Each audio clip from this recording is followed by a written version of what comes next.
and to make decisions in such matters. This is an open and informal meeting is currently being recorded. The board members have received a copy of the agenda, staff report, and recommendation. A copy of the agenda, staff report, and recommendations are available to the public in the two trays on my left. We're going to have 6 out of the 7 members here today. I'll start on my right. Cindy Smith. Next to her is Tom Clark Sr. On my far left, we have Jeff Clayton. Next to him is Mel Pins. Next to him is Linda Westergaard. My name is Bill Gray. Representing City Legal today is Mike Kelly. Representing City Staff, we have Eric Lundy, City Planner, Bert Drost, City Planner, Emmanuel Toribio, City Planner, and Sue Ann Donovan, the Zoning Enforcement Officer. The Board is required to base its decision in each case upon the criteria established by law for the type of relief sought by the applicant. The law applicable to each case is identified in the written staff report. If the facts as determined by the Board demonstrate that the criteria established by law for granting the relief have been satisfied, then the Board must grant the relief. Otherwise, the Board must deny the relief. All speakers are requested to focus their comments upon those facts that demonstrate whether or not the criteria established by law have been satisfied. Each appeal will be announced in order, and the staff will present a brief explanation of the appeal. Any written comments received by the staff prior to the hearing will be distributed to the Board or otherwise identified. All speakers are requested to speak from the podium over here on my right and to begin their presentation by giving both the name and address. The applicant or representative of the applicant is allowed to speak first and will be allowed 10 minutes to present their appeal. Anyone else present in support of the appeal will then be allowed 5 minutes each to present his or her comments. Anyone present in opposition to the appeal will then be allowed 5 minutes each to present his or her comments. The applicant will be allowed 3 minutes for rebuttal or other closing comments. The meeting will then be closed to public comment and the Board will make a decision. That decision and reason will be announced at that time. Items listed on the consent portion of the agenda will not be individually discussed and will be considered for approval in accordance with the recommendation in the staff report unless an individual present or a member of the Board requests that the item be removed from the consent agenda and separately considered under the public hearing agenda. The decisions of this Board can only be appealed to the Polk County District Court. If you feel you've been harmed by an error made by this Board, your only remedy is to seek relief through the District Court within 30 days of the filing of the Board's decision and order. If you believe the zoning regulations applied by this Board are wrong, you may petition the City Council to change those regulations. All material written or otherwise used today as part of any presentation will become a permanent part of the record and will not be returned. If you have cell phones on, we ask you to turn them off or at least put them on vibrate because they're very disruptive to the process we have here.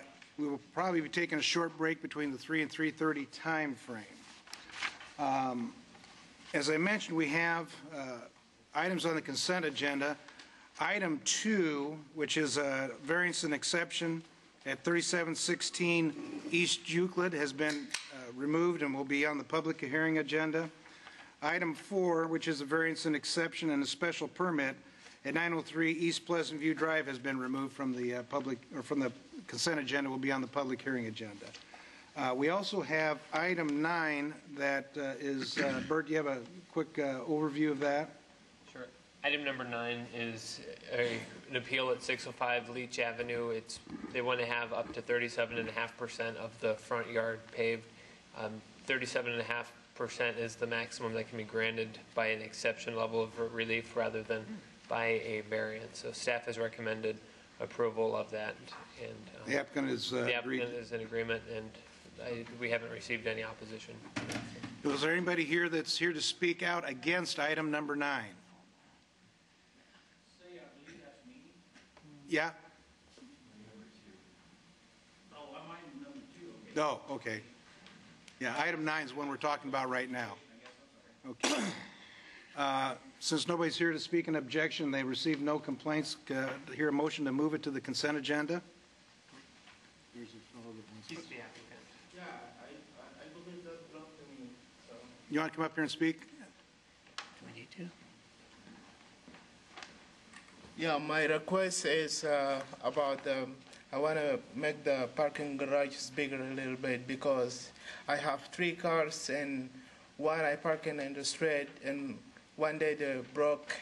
It's 2 eyes. They broke the windows and I tried to replace it. It costs a lot of money. So first, give me your name and address for the record. my name is Adson, Adson. The last name is Rabeh. So you want more than the 37.5 in the front yard? Yes. Okay. So the approved already. Let's check here. Bert, what? No. He's in agreement with the staff recommendation for Okay. the 37.5%. Okay. Yeah. Okay. I kind of want to make sure we're in the, so you're in agreement to get the, Yeah. okay, thank you very much. That's good. That's what we needed to find out. So, Okay. thank you. All right. Move item 9 to the consent agenda. I'll second that. Moved and seconded. Any further discussion? Those in favor, raise your hand and say aye. Aye. Motion carries 6-0. So, I'm going to read off the items that are on the consent agenda, and if somebody's here to speak in opposition, let us know. Item 1 is an exception at 1683 Northwest Drive. Item 2 is a variance. Item 3, is a variance at 2203 Morton. Item 5 is a variance at 918 Southeast 11th Street.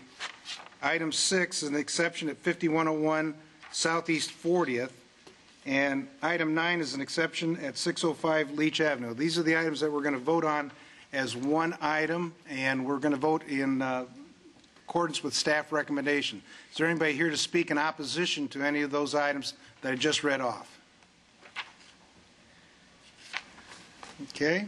I'll entertain a motion for consent. Mr. Chairman, I'd make a motion to approve the special permits, the variances and exceptions requested on items 1, 3, 5, 6, and 9, subject to the staff recommendations presented. Okay. Do I hear a second? I'll second. Okay, it's been moved and seconded. Any further discussion? All those in favor, raise your hand and say aye. Aye. Motion carries 6-0. So if you're here representing any of those items, they've already been approved. You're welcome to see and watch your city at work, but preferably like you go over and get your permits and get started on your projects. Thank you all very much.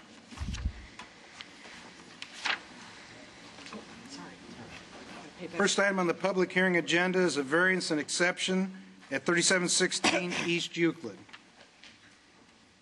Mr. Chair, members of the board, Maine Trivio Planning Department.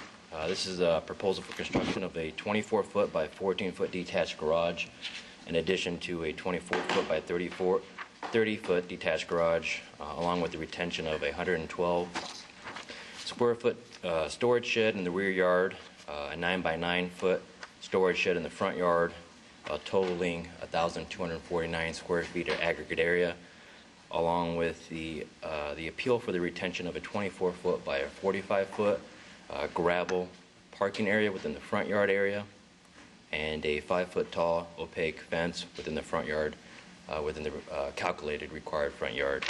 This would be for the exception of 249 square feet over the maximum allowed 1,000 square feet of aggregate areas for the variance of the provision of any R district expansion of off-street parking in the areas in the front yard to be paved of a hard surface, exception of 10 feet less than the calculated minimum required 45 feet for the front yard setback. The variance of the provision that limits an opaque solid fence within the front yard area to be only 3 feet high.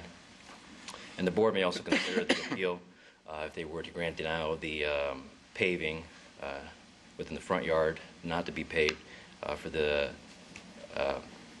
appeal for the variance of 108 or 110 square feet over the maximum allowed 675 square feet of paving within the required front yard. The subject property is located off East Euclid Avenue to the north, just north or southeast of Hubble Avenue. It's located within the Sheridan Gardens neighborhood. It contains a single-family dwelling with a detached garage and the shed, like I explained earlier.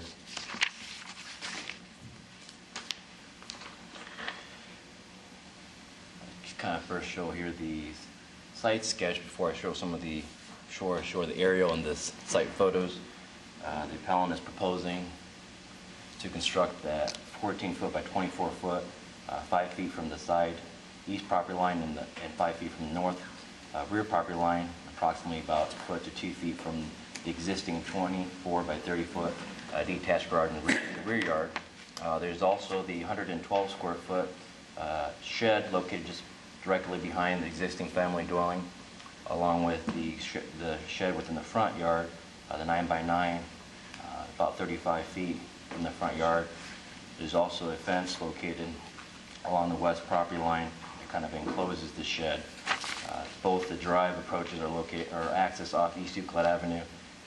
This is the 1,080 square foot area, gravel area that the applicant is currently using to park. This parking driveway is actually currently paved. I think he spoke to me as far as paving that to get access to the to show access to the rear yard or to the rear detached garage.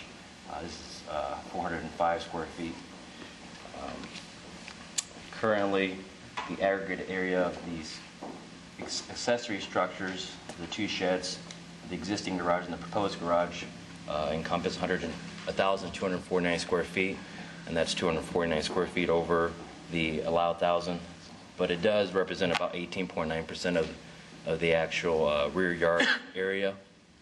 The proposed 1,080 square feet of unpaved parking area is in addition to the, like I said, the 405 square feet of parking currently paved area, and that represents currently about 55% of the front yard. Zoning ordinance only permits about 25% of the front yard to be permitted, and like Bert stated earlier, the exception level of that would be 37.5%. I'm going to show the pictures here, and the aerials kind of give you a better understanding of what we're looking at here. This is kind of the aerial here.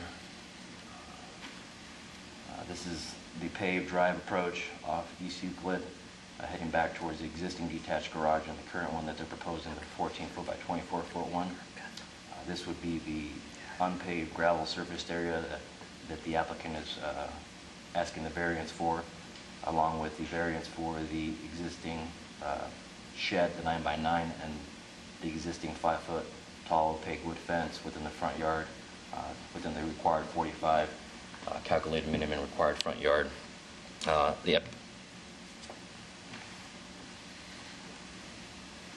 This is kind of the layout of the proposed detached garage that he's proposing to build. And the existing detached garage you can see there to the west.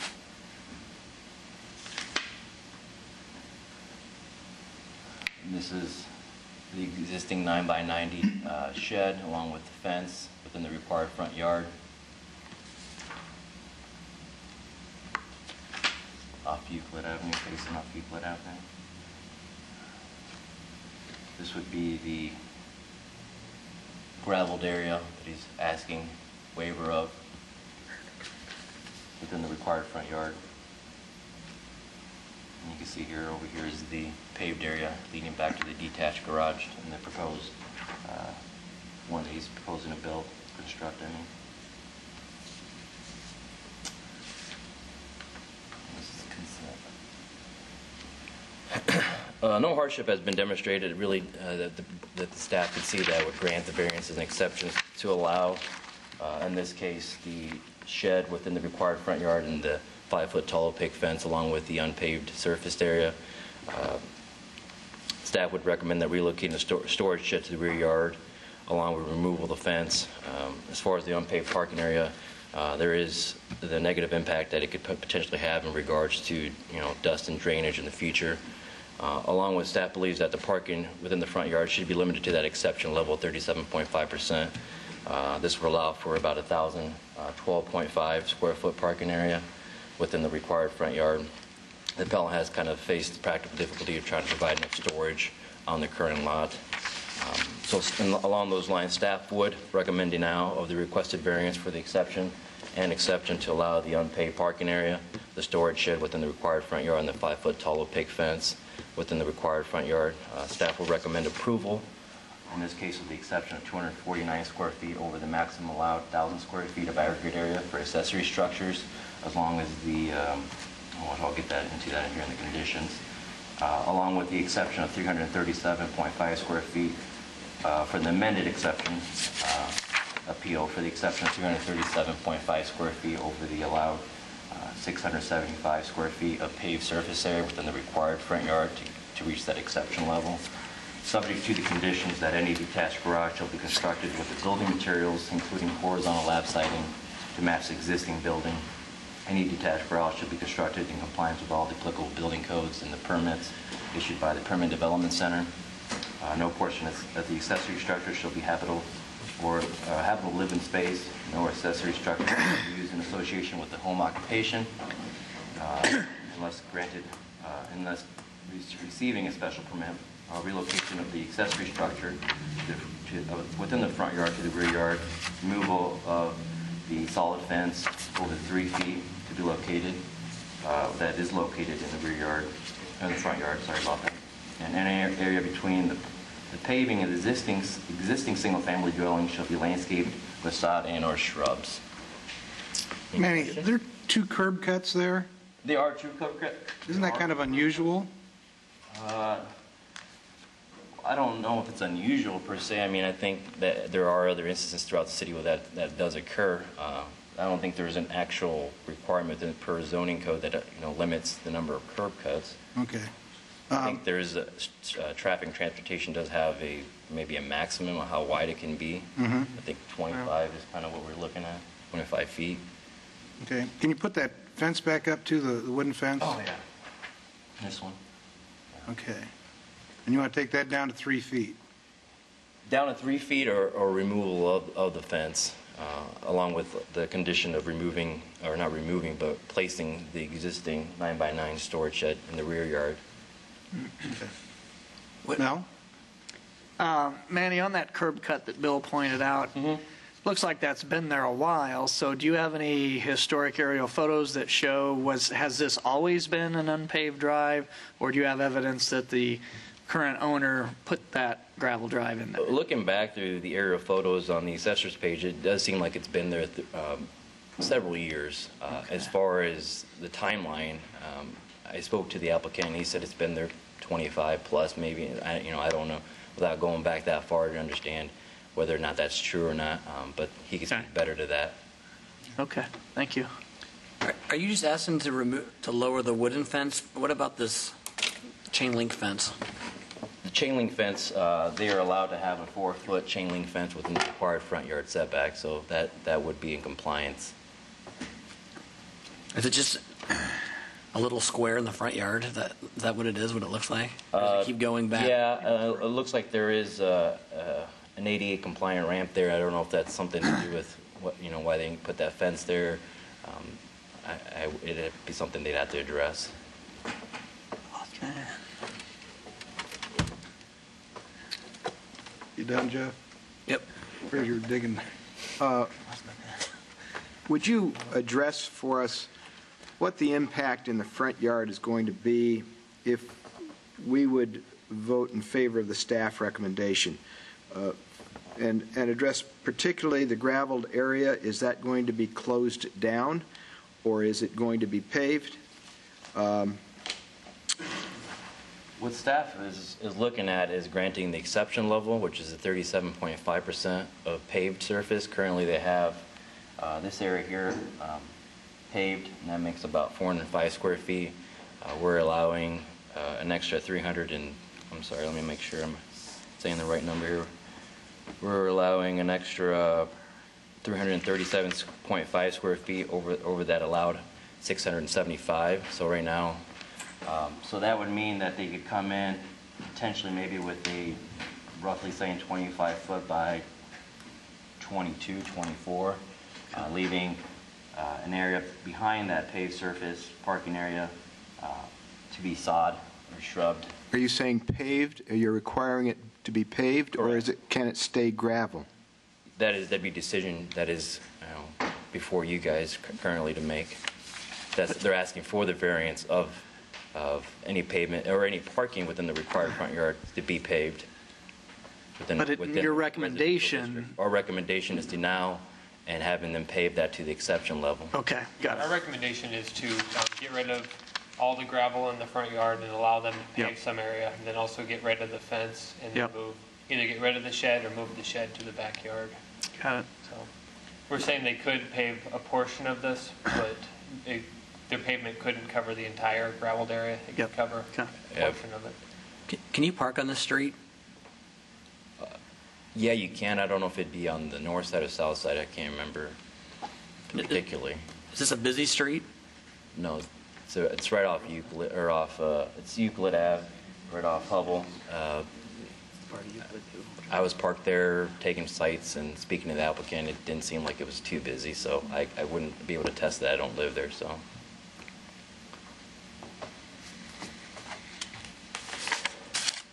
Any questions for staff?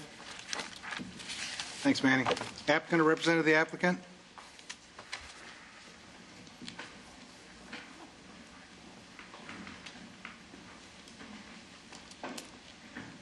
Hi, my name is Mark Jones, and I'm the one that owns that property. Can you hear me? Yep, you're fine. Okay, here's what I gotta say. We've actually lived there Do you want since. to just read that, your address, just for the record? Okay, my address is 3716 East Euclid. Thank you. We've lived there since '75. My grandma bought the place from my aunt, who lived there before then. That curb has been a driveway. It was paved in 1981 was when the sidewalk and entryway was put in there. And it's always been a driveway just like that. We didn't even really want the other driveway. We had to make another driveway in order to get access to the backyard to build the garage. So that's why that's there. If there's, since '81, isn't there, last time, when we built the garage in the back, we was told that we was understanding that it was grandfathered in since it's been there so long. The driveway was that way for years. If you notice, every street on that side, every house on that side of the street has gravel driveways parking in front. I took a about 20 minutes through a little ride going around my neighborhood, found 48 pictures of driveways just like that, gravel parking off-road. It's just characteristic of the neighborhood. And if I'd have spent 40 minutes, I could have got 100 pictures. And the longer I spent, and I see areas that are all front yard with all gravel. I'm not trying to be difficult, but my driveway's fine. If they want to define it to a littler driveway or something, that's one thing. But over the course of years, we've hauled 50 ton of gravel, I'll bet, and to make the driveway better and to make it better, and to haul all that driveway out, all that gravel out to put concrete in there, I make $10 an hour. My wife had to quit her job to take care of my mother-in-law. That's all we make. There's $10 an hour, a little over $10 an hour. I don't know where all the money's going to come from to do this when it's been fine for since 1981 or since '75. We've had that place that we've had the double driveway there. And then when I went to build the shed, I came to the city and I told them exactly what I wanted to do, and they're like, "You're fine. You go ahead, build that shed. We don't require a permit for anything under 10 by 10." So I built the shed, made it look just like the house. I only do these things as I can afford them. I'd save for them or whatever. I have never, I'm try hard to make it look right. And the fence, we built the fence over 20 years ago. The fence has been there 20 years, the same way. I don't understand why all this has to change just because I was going to put a little garage in the back. I mean, nobody any eyesores or harm or anything. I just don't understand why all of a sudden this is an issue when it hasn't been. That's why we're here. And it's a characteristic of the east side. I'm not joking. You go down the east side, you'll see whole sides of streets with gravel driveways parking in front. I got pictures right here, a whole bunch of pictures. These are just some of the ones with parking on the front. Gravel driveway. Normally, we'd have to keep those, so I don't know if you want to hold on to You those. can keep them. I don't need them. Okay. I got them in my I'm going camera. to hand them over here. Hand them over here and we can take a look at them. Mind taking a few questions? Sure. That's One I've got is, why did you build such a high fence? Is there a reason, or? Well, my aunt and my grandma built the fence. It just kind of separated the property. It starts clear in the back. It's a 6-foot fence. As it comes in the front, it tapers off to about 5 feet. That's just the way it was. We wanted like a little area so we could kind of keep our garbage cans behind it and keep the neighborhood or the yard looking, trying to make it look good. Keep everything in the front yard out of there, and then finally I added a shed to put stuff in the shed. And I went to that shed's been there 10 years. I mean, if there's anything I can do to make it look better, I would gladly. I don't want it to look like heck in that neighborhood. I live there too. I would love to keep it there so I could keep my front yard things in there. I put flower pots all over the yard in the summertime, and it's just a lot of different things that I, lawnmower or snow blower. Okay. Any other questions, Mel? Mr. Jones, just a couple of questions. You mentioned some timelines here when some things had happened. In 1981, you said that curb cut and that section of sidewalk went in there, that paved curb cut and sidewalk. Yes, my neighbor's here. She lived there since 1960. Okay, my question is, who put that in and why? The city put it in because they put a new street in. Got it, And okay. it was a double driveway, and Okay, they asked. so they saw that you had a driveway there, and so then they put in the curb cut to Exactly. equal that. Yep. Okay, when you wanted to put in your driveway to get to your backyard, was that also 1981? No, that was in like '04 or '06, and Okay. they was, yeah. And the city told you at that time that had to be paved, and so you paved it up to the back corner of the house, right? I paved what I could afford, so I could, yeah. You paved what you could afford or what was required? What was required and what I could afford. I would have went clear back to the garage if I could have, but I couldn't afford it. Okay. Okay, I guess I might have an extra question for staff on that. Now, when you, on your little shed, you're right, if it's small enough, it doesn't require a building permit, but most people don't put their sheds in their little front yards. Did you have any, I'm sure the city didn't tell you that you could put the shed in your front yard. But the thing is, I went to get a permit for it, and I told them exactly what I was going to do. And they said, you just build that shed. And this is what they said, too, they said, you go ahead, build it. We don't require any permit for 10 by 10. Okay. You can build that thing 16 feet high if you want. I'm like, That's correct. That's what they told me. Building it is one thing, but where you put it's a different thing. But then when I went to put it there, I told them what I was going to do. And I told them everything. I was like, this is what I'd like to do. And that was over 10 years ago, and they said, you build that shed. Okay. And I build it, and I keep it up. I make it look just like the house, and Okay. All right, thank you. Thank you. Any other questions for the applicant? Just curious, your chain link front fence, is that for a pet or something like We that? had a little dog that ran out in front of the street. He ran out as soon as we got out, so we don't want this one to. Sure, I understand. Kind of figured that. Thank you. Thank you. Anybody else here to speak in support?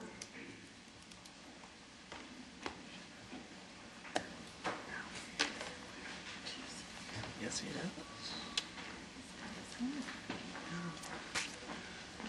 I'm Pastor Robert Michaels, and my address is 1402 Fifth Avenue, Southeast Altoona, and I am his uncle. I like to say he's a man of integrity, and I like to have my church full of people just like him. My parents lived there for years. My sister and her husband lived there before, and that house and that property has been like that for over 40 years, as long as I can remember. That fence, I think, was built like 20 or 25 years ago. My brother-in-law built it for my father. So it's been there at least 20 years that I know of. And nobody that I know has complained about it, and there hasn't been an issue until now. But we certainly want to stay in within the law, But as far as the characteristics of the neighborhood, there's the whole neighborhood is like that. And that's, I guess all I can say is that it's been that way for years and years. So I don't know what would be an issue at this time. Okay. Thank you. Thank you. Anybody else here to speak in support?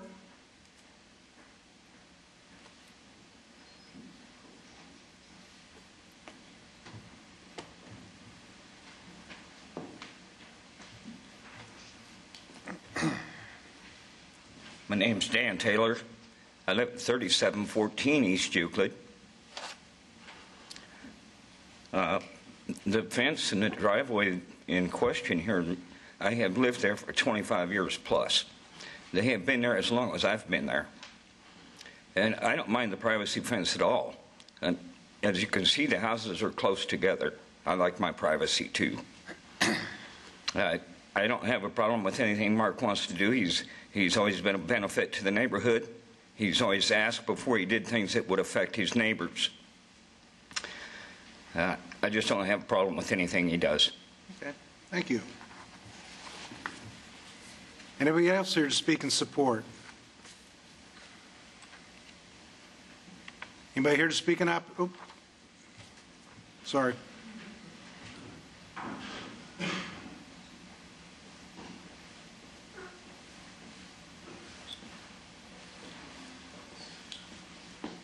My name is Mike Reiki. I live at 3611 East 37th Street, across the street from Mark.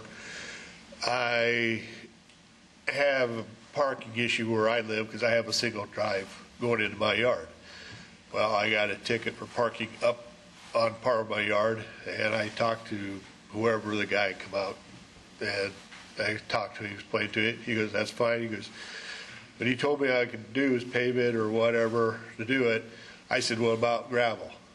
He goes, no, you can't do gravel. I said, what about people across the street? He goes, that's all been grandfathered in for them. So that's all parking over there has been grandfathered into that section of the town. So I don't have a problem with his parking in the front of the house like he does with his gravel. So I don't know why it needs to be paved now after all these years. I've been there at my house for 11 years. So it's probably been there longer than that. So, okay. Thank you. Anybody else to speak in support?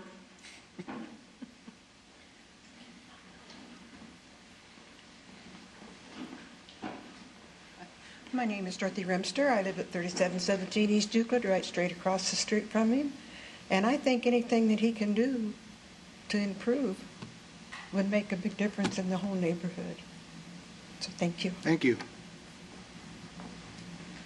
Anybody else here to speak in support? Pretty good contingent here. Is anybody here to speak in opposition? Any last questions for staff? Mel? There's a lot of gravel drives on the east side, lots of gravel drives in different areas of town, but those gravel drives, for the most part, were probably grandfathered in. They were pre-existing before paving of driveways was required. My question is, when was the paving of driveways required for new constructions? Paving for required off-street parking was actually part of requirements that were in 1965. 65. But in terms of determination, property by property, sure, it's really upon them to demonstrate that when this, I mean, we can go by 63 aerials, sure, to some extent, to do that investigation. In this case, there wasn't any challenge to that determination, so we didn't expend the resources to see, is this something that's being challenged. Right. Certainly the appellant would have the opportunity to delay this and challenge that determination. Whenever we have something that needs relief, then we look at it from the criteria that you have in front of you to review these appeals, and one of them is to ensure character, even though there's numerous examples of possibly grandfathered in situations with gravel driveways. We're trying to gain conformance to the extent that we can and remain in character. So that's the basis by which we're recommending compliance here. We have a determination that it needs to have relief in order to retain the graveled area as parking. We're recommending at an exception level because we do think there's some practical difficulty here. I can't really speak to the review of the shed 10 years ago.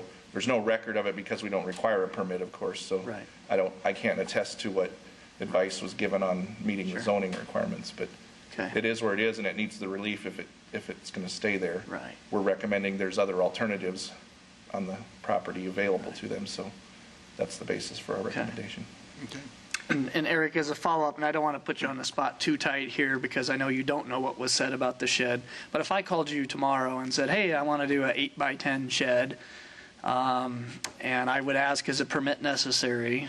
You would tell me no, but from conversations you've heard or that you've been involved with, does city staff normally, to the best of your knowledge, say, however, you must put it in your rear yard, side yard, not in the front yard, certain setback from property lines? Right, and then there's also the aggregate amount of area for Right, accessory okay. structures that would come into that. So to the best of your knowledge, that's generally discussed with most applicants, that while a direct permit's not required, there's still what I would call some conformance of where it's placed. There should be that discussion, yes. Okay, thank you. I have a question. Go ahead. I'm just trying to think in my mind of how we can make this work.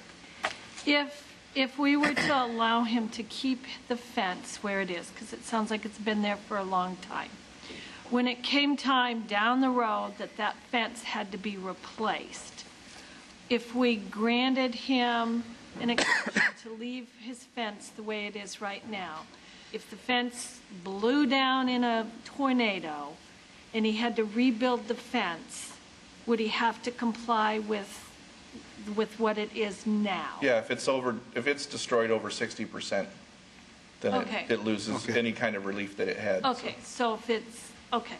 And if it's But I completely removed, it certainly does. There's no question. So if somebody came in and took the whole fence down, said, I'm going to build a new fence, it would have to be... Then it needs new relief. It would need new relief, okay. Tom? Eric, when would you have put out your staff recommendations? They would have been sent out on Friday. And when would the appellant have received them? Possibly on Saturday or, certainly by Monday if they're in town here. Okay. So you would have mailed your staff recommendations to him and he perhaps received them on a Monday? Correct. Did you call him at all, or did anybody in the staff call him and say, look, we know that the gravel's been there since time out of mind, but really in order to prove this, you're going to have to show that it's been there since 1964. Did anybody pick up the phone and call him? I don't know if he presented with that. I had presented, had called him in, actually spoke with him on his property discussing the unpaved surface area. I did explain to him, that he'd have to build a case demonstrating the timeline of the unpaved surface area and the fence. I gave him different, avenues to do that. One of them, like you're kind of alluding to, would have been aerial photography of that. Like I said, like Eric said, we didn't take the resources to go back and look at that. I understand that, but did you give him the date certain of 1964? Because he's come here and he has people that are speaking since 1975 about the existence of this. Correct. And yet the staff says, gee, we didn't do any research on this, so we don't know. Well, the decision was made by the zoning enforcement officer in as regards to not having grandfathering. The question is whether the burden ought to shift to the appellant, not whether or not, somebody said this or somebody said that. Correct.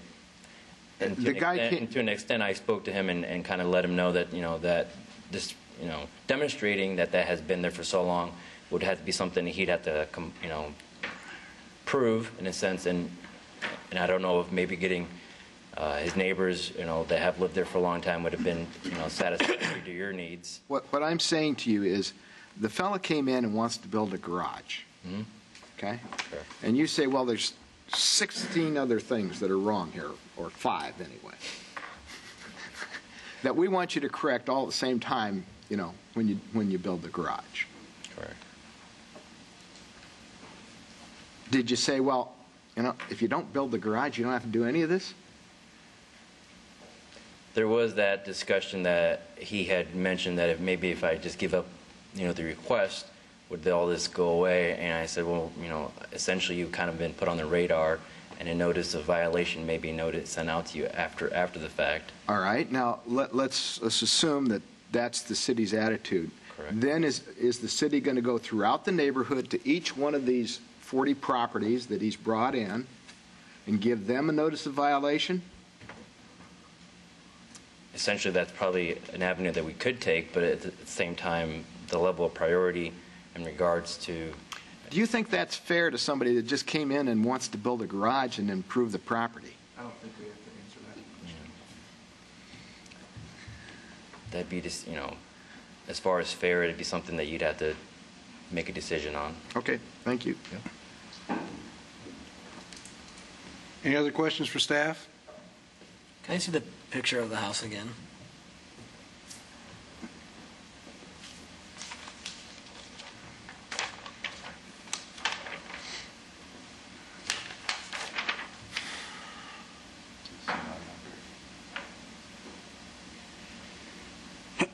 Thanks. Any other questions? No? Mr. Chair, could I ask the appellant another question? So Sure. possible. You bet. Mr. Habs, why don't, Mr. Jones? Mr. Jones, come on. We have a question from one of the board members. Just a brief question. On your shed that you've got there, what kind of foundation does that shed have? There's a little concrete underneath it with the wood floor on top of it. All right, so you've paved a 10 by 10 area of concrete that it sets on? It's not a 10 by 10. I thought the shed was 10 by 10. No. How big is the shed? The shed is 10 foot by 8 foot. Okay, and how big is the concrete that it sits on? 10 foot by 8 foot. Okay, and you have that anchored to the concrete? Yeah. The base of it? Yep. Okay, all right. So it doesn't sit on blocks, or it's just not sitting on skids. It's on a hard, flat concrete surface. I dug a form out, Okay. concrete. So unfortunately, you made this as permanent as possible. Well, that's, I'm not joking when I went Okay. down there. They said nothing about what. Okay, all right, okay, thank you. Okay, thanks. Any last questions before we go to board decision? Sure. No, but we're close the public portion. We've been on this one for a while. And go to board decision. I'm basically in favor of granting the appellant's requested appeals. I mean, here's a guy that's in the neighborhood, and he builds a shed in the front yard, and it's got a concrete base. It's attached to the concrete base, and he makes it to look like the house. And you want him to move it. And he's had this gravel there for a long, long time, and you want him to cut it down to make it smaller. But he's got a double entrance there. Now, what's this you want and looking at me? No, I mean, just saying the city is requesting. Yeah, you can Yeah, look at them. I'll blame you. I guess it doesn't make any sense to me to do anything except allow him to leave the thing as it is and let him build his garage. Make a motion. You're usually good at that, Tom. And the thing I like, there is, if the fence would go down or if the shed would go down, then they'd have to, we've got some safeguards in there, so. Go ahead, Tom. Well, I'd move to grant the appeals requested by the appellant to allow the construction of a 24 by 14 detached garage in the rear yard, and to allow the continued existence of the 112 square foot storage shed in the rear yard and the 10 by 8, it says 9 by 9, but it's 10 by 8 storage shed in the front yard, and to allow the retention of the 24 by 45 foot graveled parking area within the front yard area, and Fence? And the retention of the 5-foot opaque fence within the front yard area. Okay. I'll second the motion. Been moved and seconded. Is there any further discussion? All those in favor? Oh, Mel, sorry.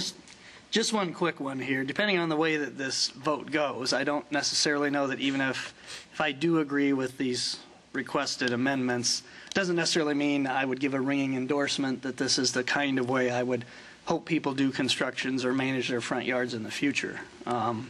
I do think there's a case here that obviously the city saw there was a driveway there in 1981 or they wouldn't have put that curb cut. And whether we're going to get into was the gravel driveway there during the Kennedy era or the Nixon era, it's been there a heck of a long time. I'm not thrilled with the shed where it's at. But I was hoping he was going to say, oh, well, it's just on a skid, or I got 4 blocks on each corner, and on his own time, without a lot of money, maybe he could have put that in the backyard. So if I vote in favor of this, it's not a ringing endorsement of this appellant. I don't think this is helping curb appeal or encouraging improved property values. But that said, I don't know that we need to beat up on him. There's probably bigger issues we can focus on. I think if I would have had not seen this much support that he brought with him. If I'd have seen somebody that might have been an objection, I might have a little bit more latitude, but as far as I see, it's ringing endorsements all the way down the line. So, Right. okay, it's been moved and seconded. All those in favor, raise your hand and say aye. Aye. Motion carries 6-0. Got everything. Good job of bringing the right people here. Item 4. And I wasn't accusing you. I'm teasing you a little bit. Thank you all for taking your time to come down and speak and support. That worked pretty good.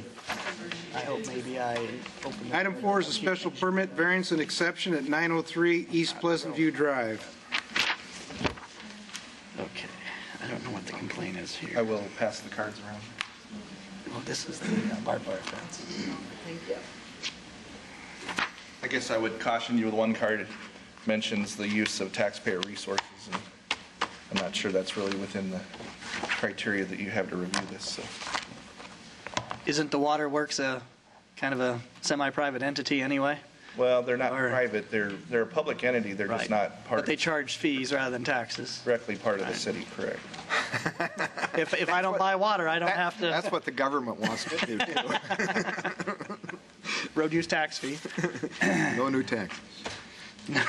Read my lips. This is a request, basically, as part of revamping the site, the Waterworks is looking to replace the existing fence on the Wichinski standpipe property located East Park Avenue. There's a frontage on East Pleasant View Drive. This is Indianola Avenue here to the east. So to the west is a church property. To the east, there's a single-family dwelling here, and then this is a land-leased community mobile home park. And then this is the middle school across the street. I believe it's Weeks Middle School. The zoning boundary is to the east as well. There's commercial zoning basically in this area, and then to the west is residential zoning, and then the school is also residentially zoned under a different category. If you're looking at the property from the northeast, you can see the existing fence. It's galvanized chain link, has the barbed wire top. I know. This is looking further down to the west on East Pleasant View Drive.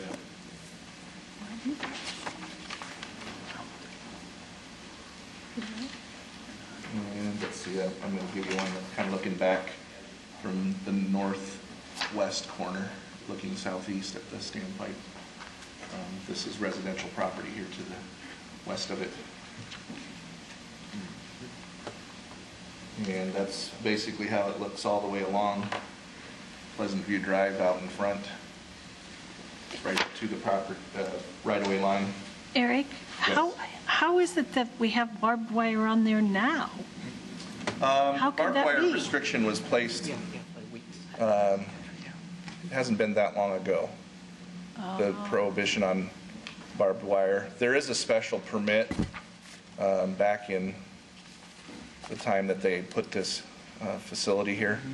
And at that time, there were some things that they might have included as allowances as part of that special permit. So we're adding that in here just because they're removing this. And so by replacing it, we want it to conform. So we added the provision to meet the special permit because it is residentially zoned. And if they wanted to take down the existing fence, put up a new fence, and not have barbed wire, they could just do that anyway? Well, I'll get to that. Oh, okay. I'll get to that. Sorry. And I was just going to try to get you all the photos here because it is a pretty large site. I'm sorry. How tall is this fence as it is currently I believe that's an configured? 8-foot fence. It might be just 6. I'll let the applicant speak to that. And so the construction I of guess it, if you go with the barbed wire, that takes it up to at least 7 or 8. see, now you're cheating. That was my next question. Yeah. Is the 9-foot requested include the barbed wire? Yes. Or is it 9 foot of fence and the barbed wire? Yes, it's including the barbed wire. You now wait a minute. He said yes. Yes to the first one. And yes. This is looking at it from the southwest corner, from the school across the street. You can see the parking lot just to the west of it for the church. And then this is looking across the front on East Park Avenue. You can see the mobile home community over here to the east. Generally, in the commercial or in the residential districts, open fences within the front yard area can be up to 4 feet tall. In this case, with the barbed wire and the chain link, they're proposing a 9-foot fence, and basically in the same location that it currently exists. Okay, good question. In reviewing this, we have to look at the criteria that are in front of you. There's an exception of the height, whether it's inside or outside the setback, to go to the 9 feet. And then within the front yard area, there's the variance to get it to 9 feet because it's only allowed to be 4 feet. In addition, the special permit allows you to consider cases in which there's extraordinary security measures that need to be taken, allowing you to grant special permits for barbed wire use in districts where it's not permitted currently. And right now, the only districts that do allow it are the industrial districts. So staff looked at this in looking at, if you look at the aerial photo, you can see, there's a couple other things going on here. They've leased the premises for a cell tower site, and there's ground equipment. There's also radio telemetry equipment for the waterworks to their controls that are related to the water supply, and I'll let them get more into that if you want more information on what that equipment is exactly. But in fact, the last approval for this, I believe, was to allow those to be constructed. So at that time, they may have presented the fence as it was. By removing this, we now have to adhere to all of our standards and to be able to put something back. In this case, staff believed we could accomplish the same thing, that their intentions are to secure the site and keep the height of the fence outside the front yard setbacks on both streets. And still, but we were okay with keeping it as 9 foot with barbed wire in the remaining area. And we believe it still can achieve the same thing, and you would lose the visual impact of having that fence right up against the street. So what you're saying, if they bump it back on those 2 front yard sides, you would support the variance? Support the height, and the material can be galvanized. It won't be. What's the front yard setback in feet on, is it? 30 feet. It's 30 feet on both sides, okay. So if they do that, we would be comfortable with granting the special permit and then the exception for the height to get it to 9 feet outside the front yard. If they are able to demonstrate to you that there's a need for having it to the front property line, we believe we would suggest a condition that you would consider a coated material to make it black, PVC coating, so that it would diminish its appearance along the street. And they may be able to provide some operational evidence or testimony that will lead you to believe that it needs to be at the property line. So we want to be prepared to say, well, then it should be a black chain link, so that it basically they disappear if you've seen any of the black chain link with a lot of the public projects you see nowadays. So. Do the other properties like this have a fence like this around them with the barbed wire? Waterworks properties, or yeah, I think that's their norm. Yeah. Some of the others are located in commercial districts, so there's a little bit different standards that get applied. So, and I know they're not part of the items like airports and schools actually are exempted and can put chain link to the property line at that height. But not barbed wire. The airport is in an M3 district, so the airport would be able to put up the barbed wire. Really? Yeah. We do have a lot more barbed wire in the city than we think if we look around. The city's recommendation here is to have them move the fence back from the street 30 feet? To meet the 30 on both East Pleasant View and East Park. Okay. And then, but we're okay with then the height being 9 feet within that envelope. And then the material isn't as much of an issue because it's back from the street. And the barbed wire, we believe, can be demonstrated. There's two sets of cell tower equipment and two buildings with equipment plus the water supply in terms of keeping people out of there probably makes some sense. So. But with all that new income from the cell towers, why didn't you require a brick fence all the way around? I don't know. Why didn't you guys require that? Do they know about the setback? If they had the front yard setback, that you would have really no objections? No. Okay. Yeah, that's what we're recommending, but we also wanted to have the kind of the secondary position of if they're able to demonstrate that it should or it needs to be at the property line along the streets, then we would, to meet the character criteria, we believe it should be a black coated chain link. Did you say it was 40 on the setback? 30. 30, okay. All right. Front yard setback in the residential district, which is 30. Okay. One other comment, Eric. We have one of these standpipes in our neighborhood, that's Bill and I do, over at 48th and Hickman. Yes. There's no stranded barbed wire there. And I don't know if it's actively used for There's the no water fence supply. out to the street or out to the sidewalk either. You might ask them that. That may not be an active tower at this point. I know it's used for the cell equipment. But So they're supposed to tear it down then, aren't they? I don't know. It might be historic. It is of unique construction. That's a good question for them. Those Roman That would be a columns. good question for them. We don't get Is there a reason why you're just asking for this to be pushed back on the street sides, not all four sides? Make a nice little square. Well, fence in with that. generally on the side yards, we allow it to go up to 8. So the difference between 8 and 9 is probably not much of a character difference. Right. So the zoning would normally allow it to go to that, almost that height within those side lot lines. I'm just thinking of the aesthetic look. Just only fencing in what you have to if this has to be fenced. Well, it's further back from the street. If this was moved back 30 feet, as you drive down the street, certainly to those owners adjacent, you're going to still notice it. But the general public going down the street it's not going to be as apparent. So that's where the staff is taking their perspective. Any other questions for staff? Thanks, Eric. Applicant, representative of the applicant?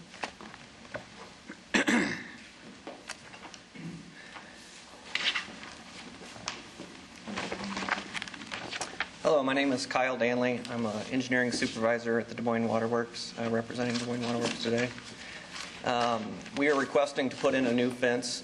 Currently, the existing fence, as you saw in the photos, is chain link with barbed wire.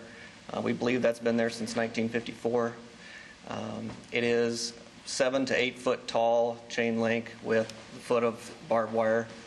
Our standard is 8 foot chain link with 1 foot of barbed wire. Currently, there are most of our remote sites. I guess I was not aware of our other site on Hickman. That tank is active, by the way, just to answer questions. We would like to put it back in the same spot for several reasons, and I apologize I wasn't able to get completely prepared for all of this. We did not receive the staff recommendation until yesterday afternoon. Okay. So we were scrambling today. But by moving the fence in, there's a couple neighbors that use that fence as part of their backyard, and so they would actually have to put in additional fence to keep their backyard fenced in. And so that would create an open space for the neighbors. Also, as they mentioned, this site is being used by multiple entities, not just ourselves. So we use it as the water tower. One of the buildings there, all of our telemetry equipment, our radio equipment, radios into there so that our control center operates. It's used as a repeater station. So a lot of our remote sites are operated through that and then repeated to our control center at Fluor Drive. So it's a critical part of our infrastructure for communications. Sharing in that building is also city emergency services. Des Moines Fire and Des Moines Police have radio equipment in the same building. And so we feel that that's an important part that needs high security for the Des Moines Police and Des Moines Fire also. Other entities that use that, Nextel, AT&T, T-Mobile, and CenturyLink all have facilities within that address. So because of those reasons, we feel not only for our own equipment but for the others that it needs a little higher security than most other facilities. Mr. Downey, Erica, you were talking about bringing in the fence all the way around. I believe they were saying bringing in 30 feet on the front and the rear. I don't think on the rear, too. Was that just the front yard On the setback? street sides. Both count as front yards. It's fronted from two streets. How does that affect the neighbors then? One of the neighbors in the northeast corner, that's actually their backyard. So Can you point to that? Right in here. That would close their fence or open up their backyard fenced-in area if that fence was not there. Kyle, since you brought that up, do they have a fence on the north end of their property? Yes, they do. Okay, all right. So you're saying they have like a perimeter fence and that'd leave them? Yes, and I've got a photo of that if you need to see that. The other thing of having the fences out for any future maintenance, if we have to paint or sandblast or do anything, you need a lot of room for equipment and different things to come in. And so having the fence in may pose extra challenges in the future for doing maintenance on the tower if we had to have it sandblasted or painted or do anything like that. What's the depth of your property there in general, the long sides? Any idea how many feet? Yes.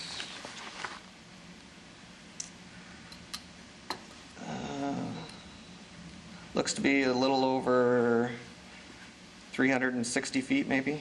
Okay, so if you'd come back 30 feet on each side, you'd still have 300 feet of depth to the property? Correct. Okay. That's about a football field in length, right? Yeah, it's 100 yards. Yeah. Okay. Without end zones.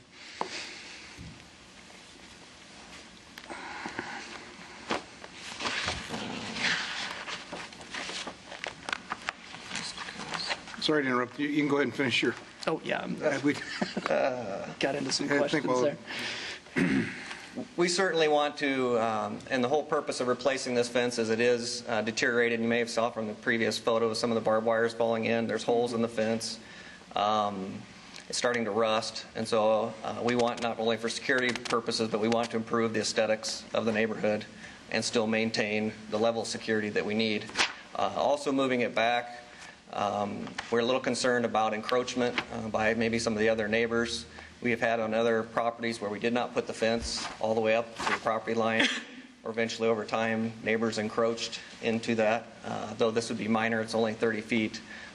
Many of those trailers, homes are right up or pressed against the fence. In fact, I think at some point our property line used to be 10 feet over, and we had to sell part of the property to the neighbors because of the encroachment.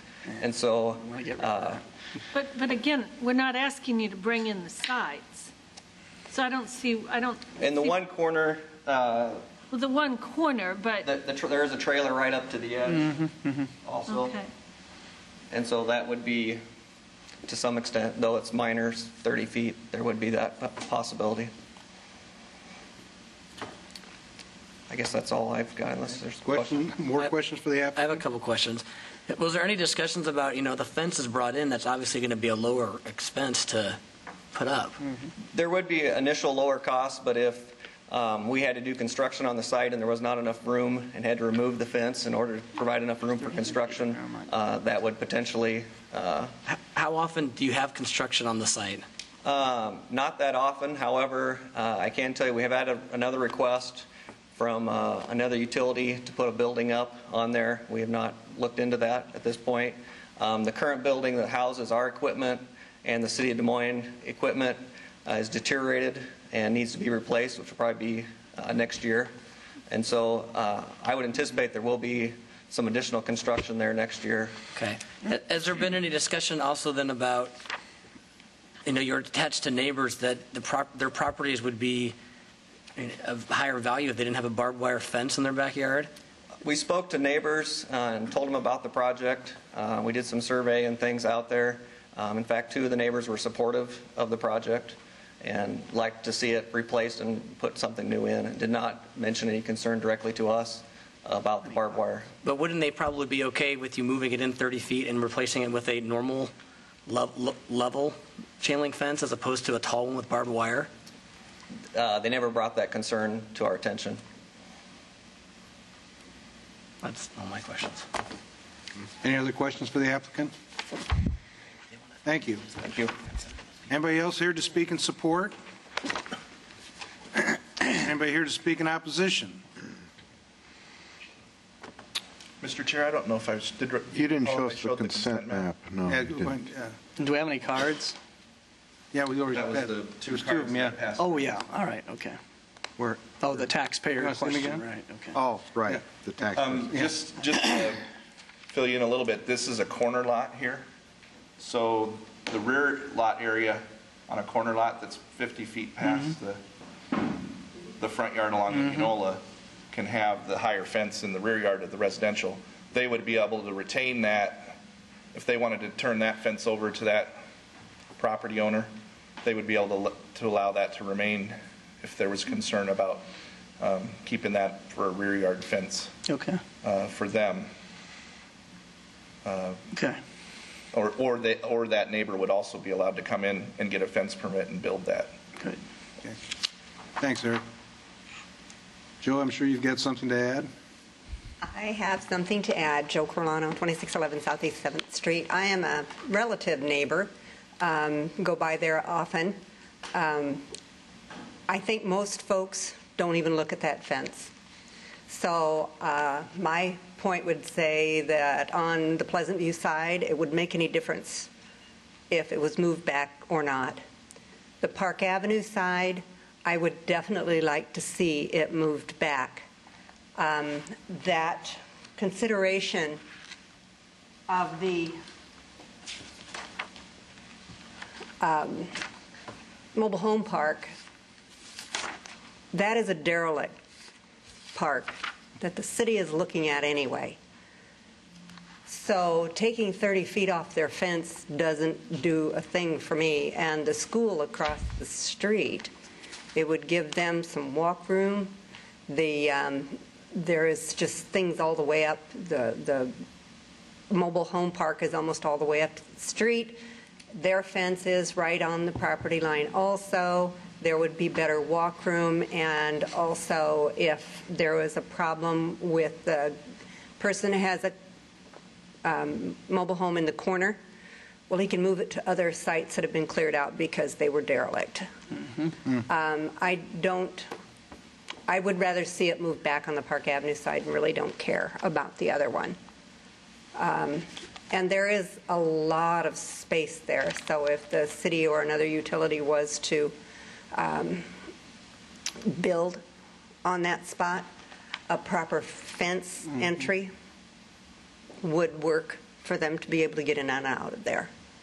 I don't see a problem at all if they actually put up a fence, the kind of fence that you want, the 9-foot and barbed wire. And when you consider the craziness with copper wire, it's probably a good idea to have a 9-foot fence with barbed wire because of the utility tower and the utilities on top of that tower. So that's my thoughts on the matter. I really don't think the mobile home park should be considered, mainly because in the end we are hoping to take care of that one. So my thoughts on the matter. Thank you. Anybody else here to speak in opposition? Any last questions for staff?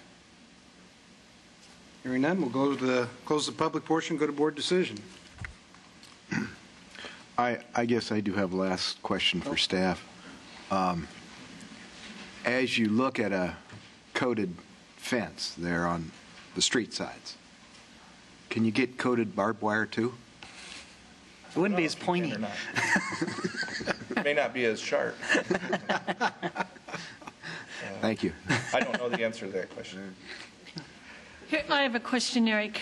If they brought the fence in 30 feet from East Park Avenue, but if they had to bring it in 30 feet on the East Pleasant View Drive, the way that's shaped, could they just bring it in?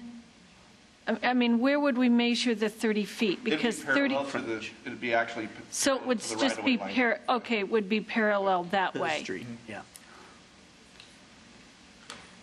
Okay, because I'd like to see them just bring it straight across. I mean, if we came back 30 feet, we would be. Yeah, would it be like that? Is that how you're saying? But if you're from what you're saying, I mean, it would still need the relief up in this corner technically. If we brought it 30 feet back, where would it come? It would be 30 feet from this corner Yes. south, and it would be 30 feet from this corner. Yes, that's okay. Okay. Now, just for some clarity, though, I see where she's headed with this. This is about them constructing a new fence. If they choose to leave that little segment in the northeast corner to give that current property owner their backyard security, that can stay there. Right? There's nothing that makes you tear out the fence. I'm assuming it's on the property line, you know. Right. So they could always leave that behind. Most of that fence down, wouldn't that constitute 60%? Yeah. Well, the property owner to the east would be able to put a fence in the rear yard area up to that. But not barbed wire. No. I don't think that, yeah, there is barbed wire on that. They would have to remove the barbed wire. Right. So Waterworks could say, okay, we'll just leave this strip of fence, take down the barbed wire, and just leave it for those people if they wanted it. But they were opposed to it anyway, so. Yeah, I'm not sure they were opposed for. They wanted the it fence left alone. itself. They thought it was a tax issue or a poor investment of public dollars or something like that, if I recall. They thought it was in good repair enough that it could be left the way it is. Any other questions from staff then? Thanks, Eric. Close the public portion then and go to board decision. Well, as the Ward 4 rep here, I first want to say Des Moines Waterworks does, in my opinion, an excellent job of managing their properties. I think they need to have security. As Joe Corlano mentioned, metal thieves are out and about. There are still homeland security issues. That's always been an issue since 9/11 on the safety of our public utilities. I think they can demonstrate a need to have a fence of that structure. I don't think they've demonstrated a hardship that if we asked them to keep it out of the front yard setbacks on both East Pleasant View and East Park, that is too much to ask. They'd still have 300 feet of space to play around with. As Pleasant View Drive is supposed to be a pleasant view, I'd like to see it set back 30 feet parallel to the street. I don't want to get into discussions about angles and shapes and stuff like that. So I would make a motion to recommend denial of the requested variance to allow the 9-foot fence within the front yard setbacks, but I'd put a motion on the table to also approve the requested special permit and variance subject to the fence being erected in accordance with the building permit issued by the Permit and Development Center, and the fence won't be erected in the front yard area. But and you want to let them leave the barbed wire? I don't like barbed wire. I just don't like it. Well, I think on the new 9-foot fence, as long as it's out of the front yard setback, I think the barbed wire is fine. I'm not a barbed wire fan, but you drive up and down Southeast 14th, it's everywhere. And I could see on a public safety institutional facility, we want safe drinking water, we want our utilities to work, much more than somebody needs to protect some cruddy used car at a used car lot. So I have no problem with the barbed wire fence in this case, if it's set back far enough, because we won't see it. As Joe Carlano said, we've driven by for many years. It's not that obtrusive. It could be better. That's why I think if we get it out of the front yard setback, it's a win-win. I'm a big fan of splitting things down the middle where everybody comes out with something. I think this is the best for all. Is your recommendation on both ends to? Yes, both front yards, yes. On Pleasant View and. Yep. And is that 9-foot total fence? That's and 9 foot barbed total, wire?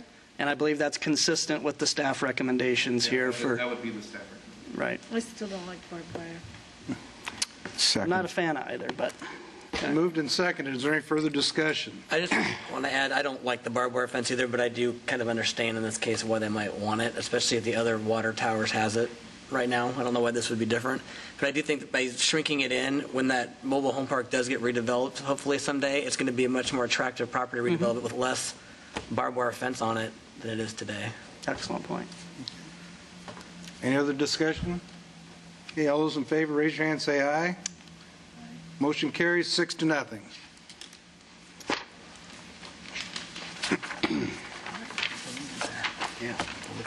Right in the middle. Item 7, variance at 2152 Capitol.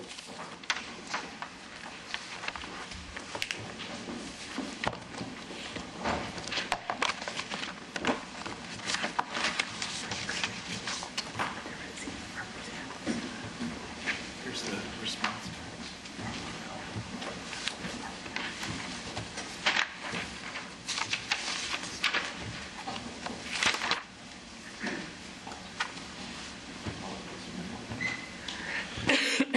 Mr. Chair, members of the board, if you get the lightened up here, we'll see. Subject property is in the Fairground neighborhood, just west of the corner of East 22nd and Capitol, on the north side of Capitol. I'll note Capitol is a brick street, one of the few brick streets still maintained by the city. The appellant is requesting to retain 374 square feet of paved surface within the front yard area. It basically comprises over half of the front yard area because it is a narrow lot. And the site would normally, under the standard, is limited to having 25%. Now, I'm going to let them make their demonstration, but there's some nuances here with the fact that they also share part of their approach with the neighboring property, and we do have a photo of that to kind of give you a sense of what we're talking about here. And this was provided by the appellant. So the neighbor, basically the lot line is here, where I'm pointing my pen. The neighbor uses this same approach to access their driveway. The area that's in question that was added that wouldn't normally be allowed is this area here, right in front of the house. And it does butt up against the sidewalk. And that does become problematic because they're driving across some portions of the sidewalk on occasion that aren't of a pavement thickness that can support vehicle weight. So that's one of the issues that comes into play here too. But in this case, it's just a narrow lot. Staff believes that you can demonstrate the ability to have an exception in this case because it is a narrow lot and that it is reasonable to have a certain amount of paving to meet your needs. We believe there's some opportunity, to do some things back in behind the house. But aesthetically, from a character standpoint, we don't believe we can justify giving the variance here. And we would like them to bring this down so that it does meet the 37.5% of the front yard area, which would allow,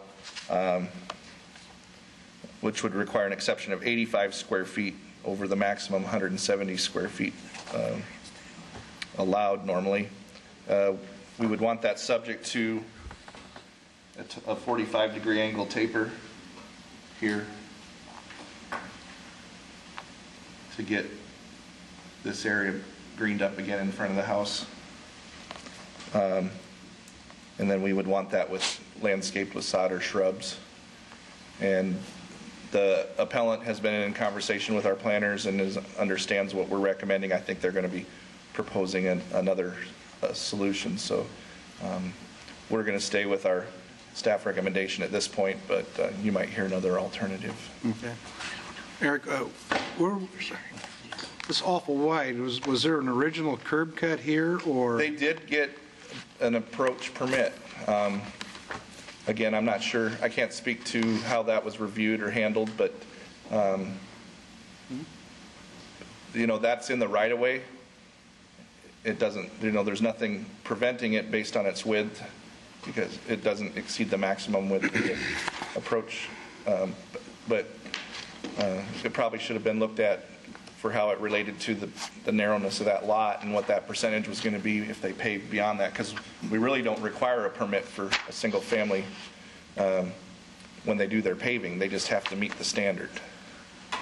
So once we know there's a violation, then that's when they end up in front of the board. So the area in the right-of-way, that's completely a non-issue. I mean, we're not talking about that at all. Correct. And however, we do want to kind of acknowledge functionally that this taper goes to here, from the flare of the drive.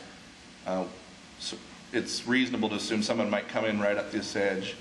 So we're suggesting this 45-degree angle be put in here to allow them to come in off this approach and access the drive and restoring this area to a landscape condition. So how does somebody walk out the front door, though, and walk to the front sidewalk, then, if we take all that out? Well, I think you would still allow, pavering or a sidewalk. We don't regulate the actual sidewalk area that would, they would retain some type of a sidewalk area to allow them to connect to that. So if we call this a sidewalk, then we don't have an issue. We didn't call it a sidewalk, though. Okay. But if they had if they had a 1-foot separation between the two with some landscaping or something. Yeah, I mean. But does a sidewalk count toward the paving percentage in a front yard? It really doesn't. When it's integrated to the drive, we count it. Yeah. Okay. Here's my thought, Eric, and I am not real good with measuring. We've got a 40-foot wide lot, which we know is smaller than what most yards have. And I can see, for me, I would need that area to be able to back out or to park my car. Right now, they've just got that narrow part of the driveway. They can't park too far out because they've got to leave room to let their neighbor in. So I would imagine they use that to park or to turn around on. That might be the reason why they have this wider approach, so that if somebody's blocking this area with the neighbor, they still can get in and slip around. They can still get in. Right, but I don't understand, or I guess I don't really see the point of having this area. It's Wouldn't they need that to turn around, though? Does the average person have the ability to do a 3-point turn in their driveway in front of their house? No, but if they've got cars parked there, I it's a convenience, certainly. Okay. Yeah. All right. Eric, do you have any other pictures of the frontage that show the wider lot, or is that? Yeah, they've got a little bit more. There we go. Okay, thank you. Very helpful. I was going to let them, I didn't want to steal the thunder of the appellant. I think they have some preparations they've made. So. Okay, thank you. Any other questions for staff? Thanks, Eric. Applicant or representative of the applicant? In the parkway. Dress it up. My name's Ronald Cooper, and I live at 2152 Capitol. And I bought the house about 5 years ago through Neighborhood Finance. Their recommendations was, one of the recommendations was for me to do something with the drive. The drive had ruts in it, and it was all just gravel, and it didn't look very good. So I went on ahead, and at first I put recycled asphalt down everywhere where there's concrete. And the neighborhood financing people, the inspector, he came out, looked at it, he okayed, he said that was good. And so if I could show you pictures number 4 and 5. These should be numbered.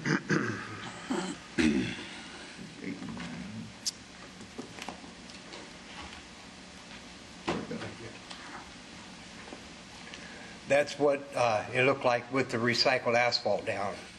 And there was a sidewalk going along there at that time, leading up to the house. And Ronald, when you bought it, was this here? Was this recycled asphalt there? Or did you put that in? No, it was just a regular yard right there. Okay. So you took part of the yard and put your recycled asphalt. And the inspector for neighborhood finance, and he okayed all of that. You know, that's the reason why I figured when I did the concrete work, I was okay. I didn't know there was anything about a 25% of the front yard being paved, or and when I called down there to talk to them about doing the driveway, they didn't say anything to me about 25% of the front yard could only be paved. Okay. Okay. And also,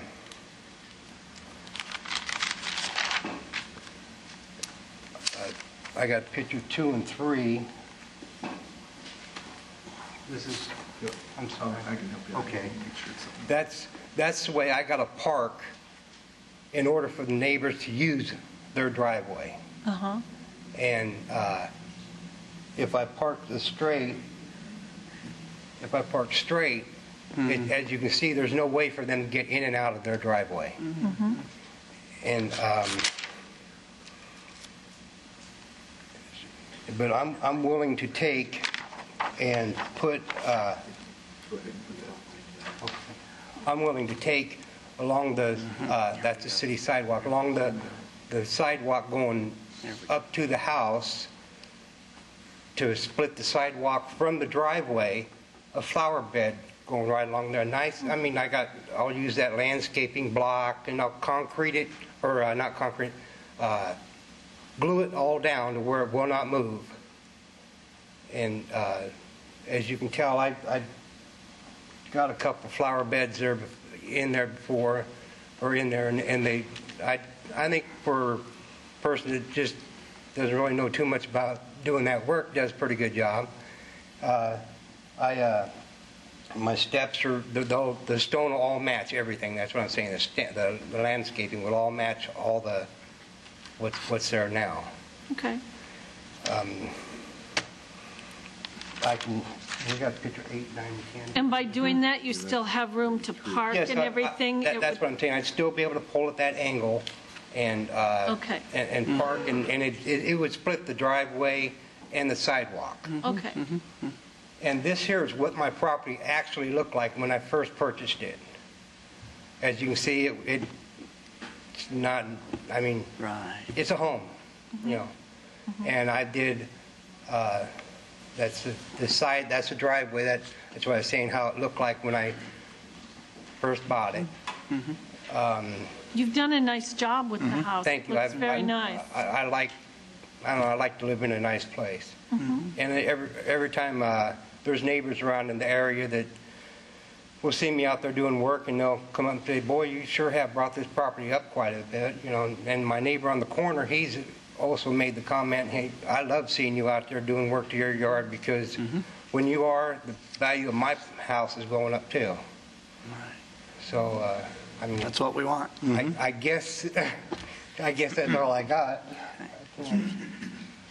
Any questions, Mel? Mr. Cooper, that white fence you've got in the front yard, is that grass that's within the perimeter of that fenced that's area? all grass. Okay, so you've established some turf there. And, yes. Okay. All grass. Okay. Have you ever thought about putting a tree between the sidewalk and the street, or in your front yard? There was a big tree there when I first moved in, and it obstructed my view from backing out of the driveway. And I was with little kids around and everything. I didn't want to take the chance of accidentally hurting anybody. Okay. So I called the city. They came out on their behalf and cut it down and took it all out. Any other questions? Thank you. Sorry, Tom? Oh, I'd like to see the consent map. I don't think we did see one. Okay. Must be a nice guy. Okay. Thank you. Thank you. Anybody else here to speak in support? Anybody here to speak in opposition? Hey, this is in Ward 4. Any last questions for staff? Yeah, it is. I do have a quick question. If a sidewalk gets ruined or damaged, isn't it the property owner's responsibility to replace that? Yeah, we inspect the sidewalk, but we would write them a notice of the what needed to be repaired. They would have a certain amount of time to conform, and if they didn't, then we would actually have the improvements made and assess that back on their property. So if driving back and forth on it, as you mentioned, could deteriorate or hurt a sidewalk, he would be responsible for replacing that? The property owner is Yes. responsible? Okay, Yes. thank you. But generally, we don't want it to get into that condition in the first place. Any other questions? Hearing none, we'll close the public portion, then go to a board decision. Well, I like the place the way it is. I think we ought to just leave it alone. Fine. And so- I kind of agree with that. If he wants to put the flower pot in, that's fine. I don't think we should require it. No. I don't either, especially, the other thing had a variance for the driveway, and this property, I mean, no offense to the other one, but I think this one looks more well-maintained, it goes more together. I'd feel weird to make him do special things and we didn't just do it for somebody else. There we go. We hear a motion then? Well, I'd move to retain the paved surface within the front yard area as it currently exists, and it comprises 55% of the front yard area.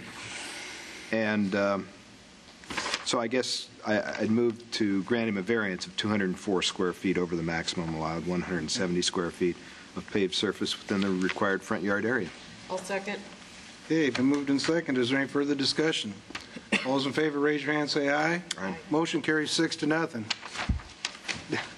Good timing. You did a good job. When you chew good, when the property looks good, it shows and we can see it here. So great job. Item 8 is a variance at 3000 Cambridge.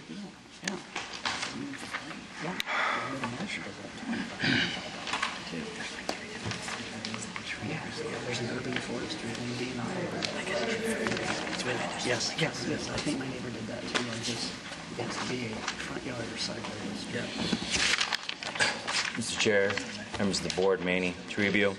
This is for the installation, the request for the installation of a 4.6 foot by 8.5 foot, 39 square feet freestanding identification and institutional bulletin board sign with an electronic display area that measures 2.75 feet by 8.5 feet. The sign would replace an existing sign that is within 10 feet of the front property line along Hall Avenue. This is asking for the variance of provision allowing a type A or B, only allowing a type A or B externally or internally illuminated sign, freestanding sign in an R160 zoning district. The subject property is located currently within the Highland Park neighborhood. It's bounded by Tiffin Avenue to the north, Oxford Street to the west, Cambridge Street to the east, and Hall Avenue, which is where the sign is located, to the south. It does contain Findlay Elementary School and an off-street parking area along Hall Avenue. This is the site sketch.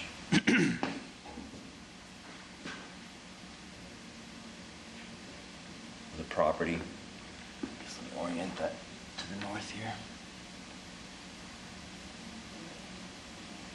And what we're looking at here specifically is just the placement of the sign, which would be located down here along Hall Avenue, about 10 feet from the property line. Back in 1984, the Board of Adjustment did grant relief for the exception 10 feet less than the required 20 feet. So that did go to the board back in 1984. They're looking at replacing an existing 24 square foot sign with this 39 square foot sign located along Hall Avenue, roughly with an electronic display area roughly 2.75 foot by 8.5 foot, 23.5 square feet electronic type D area.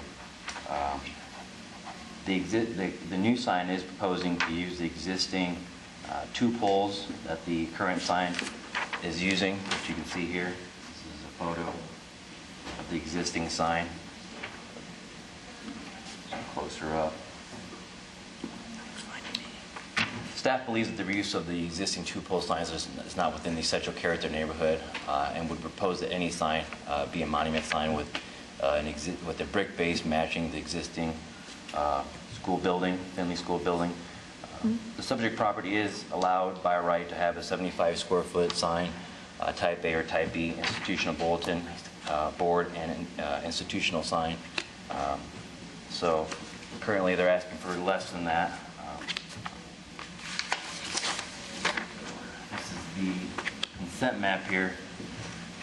Staff believes that the variance would be in harmony with central character. The sign, as long as any sign created has a monument base, brick base to match the existing school structure. The proposed 39 square feet, like I said, is less than the actual permitted 75 square feet of type A or type B sign that they could actually have by right. The appellant faces an unnecessary hardship in providing signage that identifies the functions that are typically associated with the school. The impact of the sign would be minimal. It is a rather large lot, and its placement from the street. Me driving by there, as you can tell from the site photos, there's quite a few trees that kind of minimize your view of it, so it is not very obtrusive driving along Hall Avenue. Staff will recommend approval of the variance subject to the standard conditions. Any sign constructed should be a monumental style sign, should have a brick base to match the school structure. Any sign constructed shall have 2 parallel sign faces not to exceed 39 square feet in area. The electronic component sign portion of the sign shall be no larger than 2.75 feet by 8.5 feet. The electronic component of any sign construction shall not scroll or flash in intervals of less than 60 seconds. The electronic component of any sign constructed shall not be lit between the hours of 9 p.m. and 7 a.m. The electronic component of any sign construction shall have an automatic dimmer control to automatically reduce the illumination at night and during the times of reduced ambient light. Any sign construction shall have should be located not be located within the required vision clearance triangle. And any sign constructed shall be installed by a licensed sign contractor and receiving the necessary permits by the Permit Development Center. I've got two, Manny. One, we've kind of, when we do these signs, usually we let them go until 10 p.m. and get up as early as 6 a.m. Is there a reason you guys pick 9 and 7, or? I think we're just kind of sticking to the precedents that we kind of set and allowing the board to kind of make that decision on your end, depending on the location of the sign. Some of these signs have been on corridors that have a lot more traffic, like Army Post, and some of these have been on Grand. In this case, this is within a residential neighborhood, Highland Park neighborhood, so it's kind of the discretion that we allow the board to make those decisions. Okay.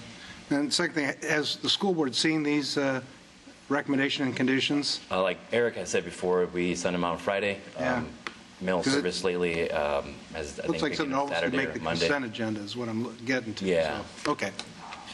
Manny, I have a couple of questions. First, I hope we share the comment cards with the school district. We probably can't repeat some of what's on one of them. Yeah. It is. They even spelled that wrong. You would enjoy it, Dave. But my question is, how is this different than the sign that we did at North High?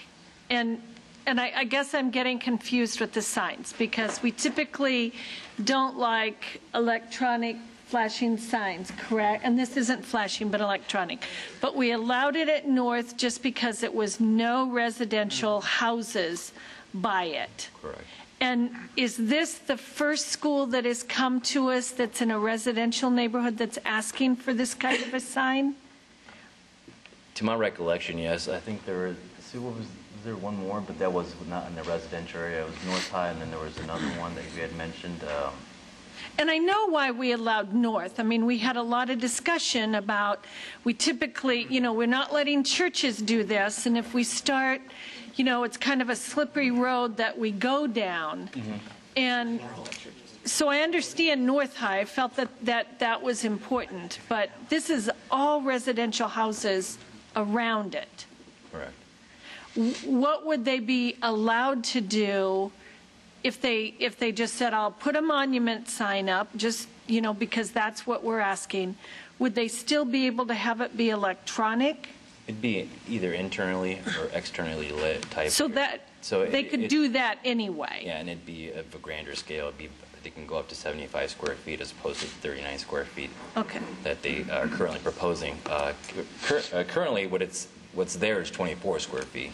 So they're going up a little bit in size, but I mean, by right, they're allowed 75 square feet of either internally or externally illuminated monument sign. So this might be a better alternative than letting them do just what they could do by rights. I mean, the only issue here is a monument sign as opposed to 2 posts. Yeah, from a visual perspective, Correct? that would seem reasonable to say that. Okay, I just wanted to make sure that I was understanding I mean, it it's correct. the aspect of, I think what the board has come back and discussing the electronic portion that displays every 60 seconds is it becoming a nuisance to the neighborhood. Right. I think there is still the ambient light that comes off of the internally or externally lit sign that would be allowed by right of the same size or greater.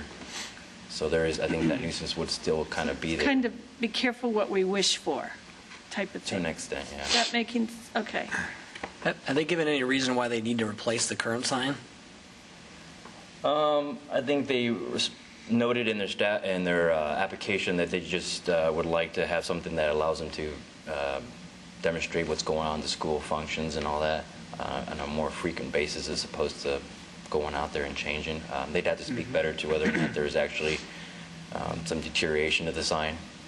I mean, you can see the photo of it. It looks like it's in good condition, but it's one of those things. I think previous applicants have stated that, in the cold, getting out there, it's a little bit easier to do it from inside from a computer. A lot more things are displayed and, relayed along to the parents and But it wouldn't be flashing no. or scrolling? No. It would just be electronic? Yeah, it would be electronic. Okay. Okay, thank you. Any other questions for staff? Thanks, Manny. Applicant or representative of the applicant?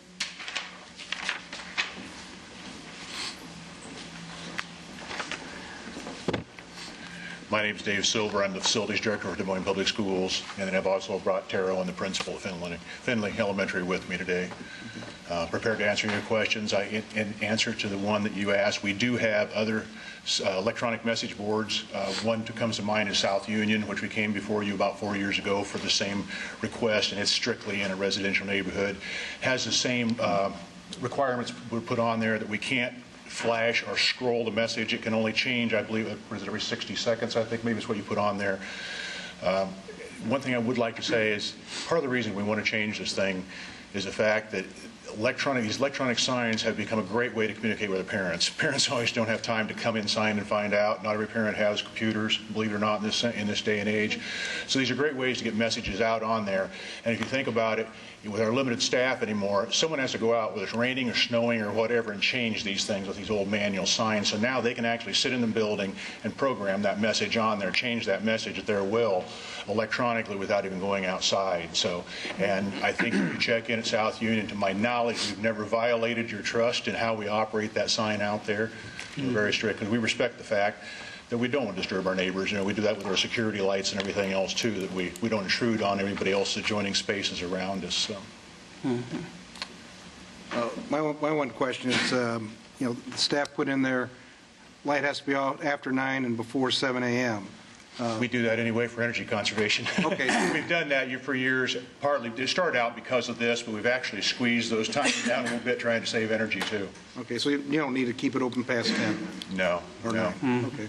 And are you okay with the monument, or do you want to keep it the 2 poles? I'll be honest with you, our budget fits the 2 poles, Okay. The monument, knowing that the cost that's going to go up by thousands of dollars because you have to put concrete footings in order to put a brick base in there. So I guess I would ask for consideration to give us an exception on that. But so if we took out number 1, have you seen this, the recommendations? We're just showing the recommendations. Do we have to have something in there?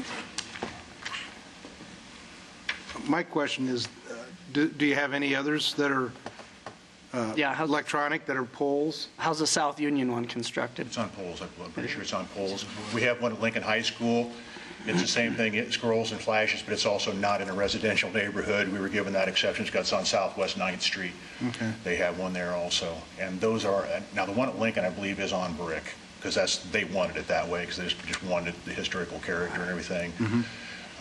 That'd be, I guess, my concern, knowing that we received a grant, and it's limited budgets, and the grant doesn't even quite cover the cost of this, actually. I'm paying for the cost of the electrical out of my budget to get the electrical service out there for it. So. Do you have a picture or drawing of what it might look like as you're proposing it? Yeah. Maybe I missed that earlier. Yeah, we have. All right, here we go. Okay. And even at night, if the flashing, if the digital part after 7 o'clock isn't there, would Findlay Elementary still be lighted then up at the top? We shut the whole sign off. The whole sign goes down. Yeah, the Okay. whole sign would be turned off by Okay. Well, All right. you probably would go with a timer as opposed to a sensor. But Okay. whatever. Other questions for the applicant? Nope, thanks. Thank you. Thank you. Anybody else here to speak in support? Anybody here to speak in opposition? Any last questions for staff? They got a lot of pause. Hearing none, we'll close the public portion and go to board decision.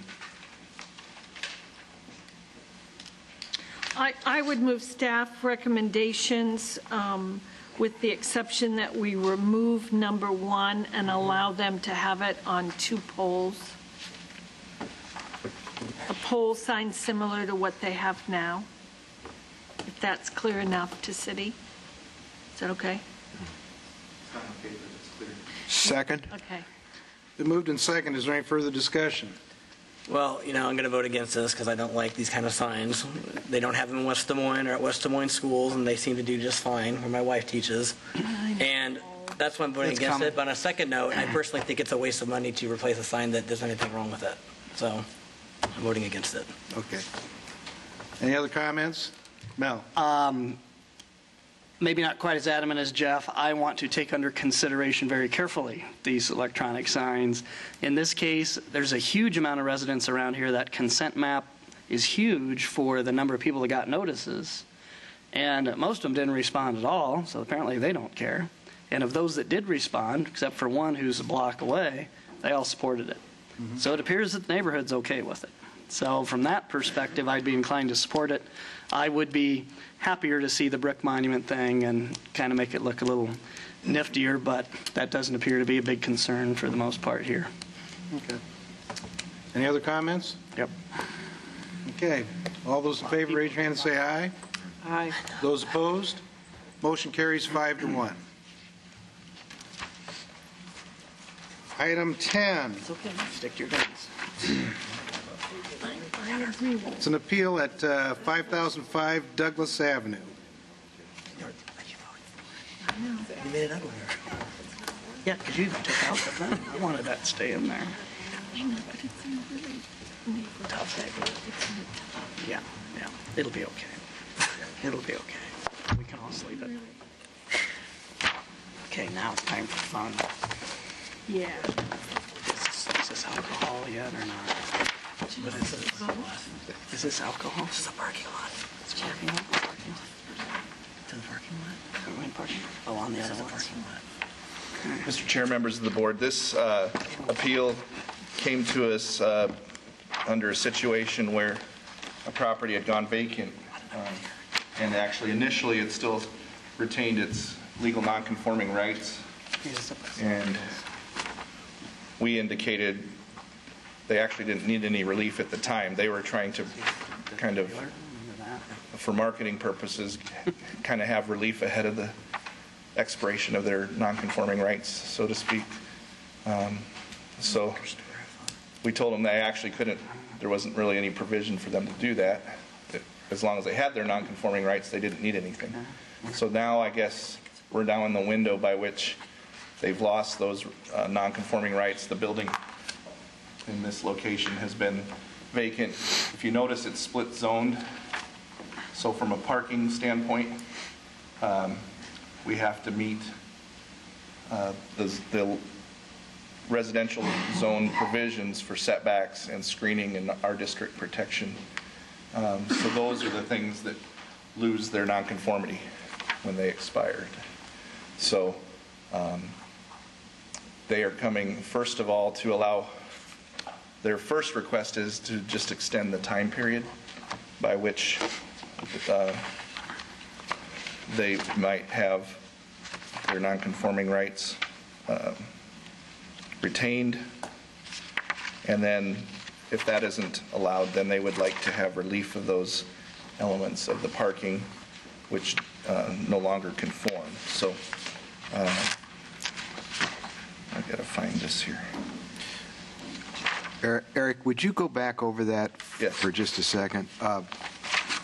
You told them that they could not file an application to extend the time within which they could resume the use? Right. They were still within their nonconforming time period, so they could have resumed it at that time without any relief. And so the board couldn't grant a variance where they didn't have a actual need, if so to speak, if that makes any sense. But they came to you within the 6-month period and said that we would like to preserve our rights here. They did. They did. I don't know what they want to do. So I just wanted to give you that little bit of history that they've been actively. Their concern is that their ability to market and get somebody into the building was not going to occur within that time frame that they still had remaining for their nonconformity, and we just didn't have any ability to consider any relief when relief wasn't necessary, if that makes any sense. So now the time frame is upon us, and they do want that relief at this time. In this case, I think we would just as soon recommend denying the extension of the time frame for the nonconforming rights, but give them some more kind of permanent relief to allow generally what's going on there, but also getting some conformance to help protect the adjoining properties. The standards that they would need to meet are with regard to the 30-foot front yard setback. So in residential zones, the front yard setback here has to be kept free of off-street parking. They would also want the 5 feet we would require in the commercial side. So there's a little bit over here where they would need to meet a 5-foot setback. There right now it's at 0. There's some question that was a result of widening of Hickman. In this case, we're just putting it in there to ensure that they have the relief if you wish to grant it. And then we would require a 6-foot screen from adjoining residential property from the parking area, and they would want variance to have that, and also a 3-foot tall screen within this area in the front yard from the adjoining residential to the west. So that's a very small area of 3-foot fence or screen that they would need to provide. Again, we believe as staff that we need to try to now get some compliance with the protections that the ordinance intends to provide by getting some screening. We understand that the building is of an age that if we start removing a lot of parking, that meeting the 30-foot setback might put some hardship on them because they would lose a number of spaces as a result of taking it back to the 30-foot setback. However, we believe getting the 5-foot is reasonable, and that would provide an aesthetic and enhance the character of this building on the corridor itself. So in the end result, we would recommend denying that extension of the time frame. And then we would recommend denial of the variance of the screening and the variance to the setback from the west, which they really don't need to have because they've already really got it. So, and then But approval of a request for variance for 25 feet less than the required 30-foot front yard setback. And also the other denial of the setback would be the 5 feet. Sides. And it probably should read, yeah, I guess technically it's 2 variances. One's in one district, one's in the other, so it does read correctly. Okay. So would there, don't they have a pole sign out front? Wouldn't that sign have to come down? It's been more than 6 months. Could we see a picture of the property, please? Yeah. I was thinking there was a pole sign there. There's like a Yeah. kind of a directory sign. Yeah. Archer. And at this time, the structure of that is, technically the sign faces are obsolete and they have to be removed. The structure itself, I can't recall if that's got a year, you know, I think it is a year. The pole, or is it just considered obsolete once the use goes obsolete? So it becomes obsolete as well. So it would need to come down? Technically, it should come down. I'll have to remember that for some other locations. I just thought that's I guess always that would be been something an that- abomination. It's just, that sign has just always been so. Oh, come on, it's 60s Autorama, come on. Yeah. You like that sign? The sign was, that's a good point, the sign that wasn't really part of the discussion. I'm trying to think of how we would handle that if you were looking to retain the sign or allow retention of the sign. Yeah. Sue Ann Donovan, zoning enforcement officer. Just to clarify the sign, the sign faces that advertise a business that is no longer in existence in the building would have to come down. The pole structure itself doesn't need to come down until such time as it would become a nuisance. That would mean structurally unstable. Okay. So So it then we gets just to, need to update the signage to reflect the businesses yes, that we're currently in there, and if there is no business currently in there, they have to take the sign faces down. put a blank over it, or? Yes.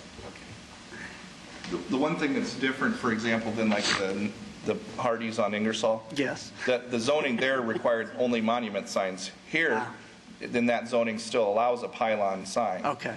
So it's not a use that's not permitted. So the Hardy sign had lost its kind of non-conforming status after it was vacant a certain amount of time, the Right. whole thing, the post Right. and the So sign. in this case, it's merely, like Sue said, the identification components that should be removed. Got it. Eric, Go ahead. Nope, you're fine. Eric, if the owner, being the clever sort that he probably should have been, had opened an office there during this time period and parked his cars in the parking lot from time to time, then he wouldn't need to be before us, would he? That's right. If they would have kept their continuous use and, you know, water utilities and that. Did you explain that to him before his time expired? I think that they understood. They had good representation. I see. Yeah. But this person got it back by deed in lieu of foreclosure. What your notes say here. So I believe, yes, that's the case. Yeah. Okay, yeah. But and that's part of the argument for why they weren't able to get something turned around in that time frame So they that we just would got normally this allow. building back and. All right. Yeah, we had a pre-app on this, Tom, so that there was kind of a lengthy discussion of the options that they had in trying to get where they wanted to be. And I think this came down to being the best avenue for them. Are the parking and driving areas now paved? Are they hard surfaced? Yes. Okay, all right. Any other questions for staff? I'll show you the consent map here, since I've been failing to do that today for some reason.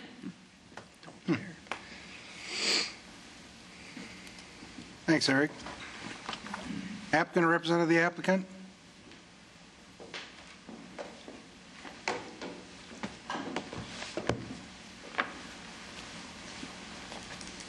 Mr. Chairman, members of the board, good afternoon. My name is William Scales, and I represent SA Group, who's the owner of 5005 Douglas. As you've already noted, we acquired this property, or SA Group acquired this property by deed in lieu of foreclosure in March of this year.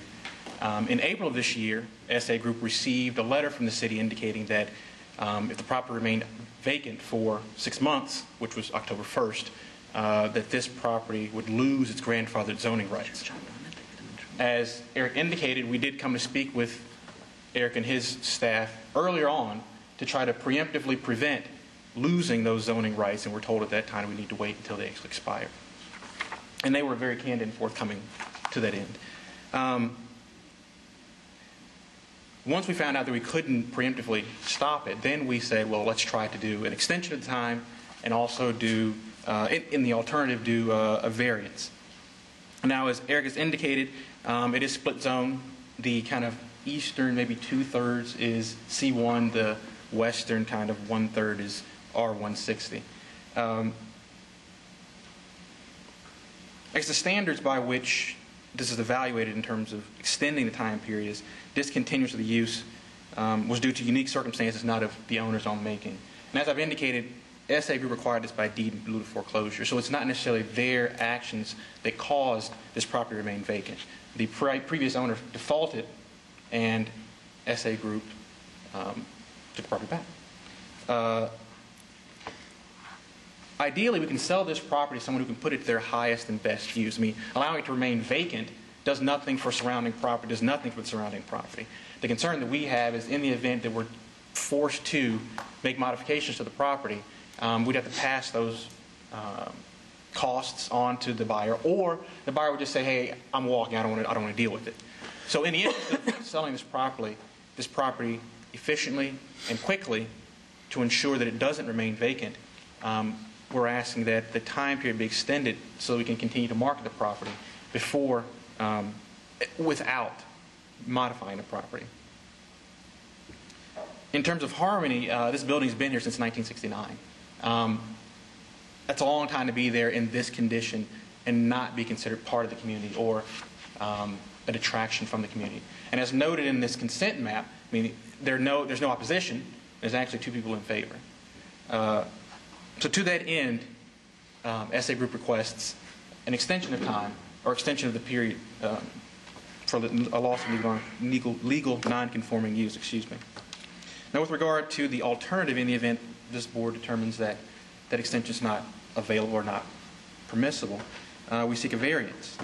Now, similarly to what I stated before, I mean, there's 3 criteria here, but I guess the one we want to focus on because the other 2 are duplicative, is that whether or not we can yield a reasonable return if we're not granted this variance. So as I noted before, in the event the potential buyer has to make these modifications, or in the event that SA Group has to make the modifications prior to selling the property, that would affect marketability.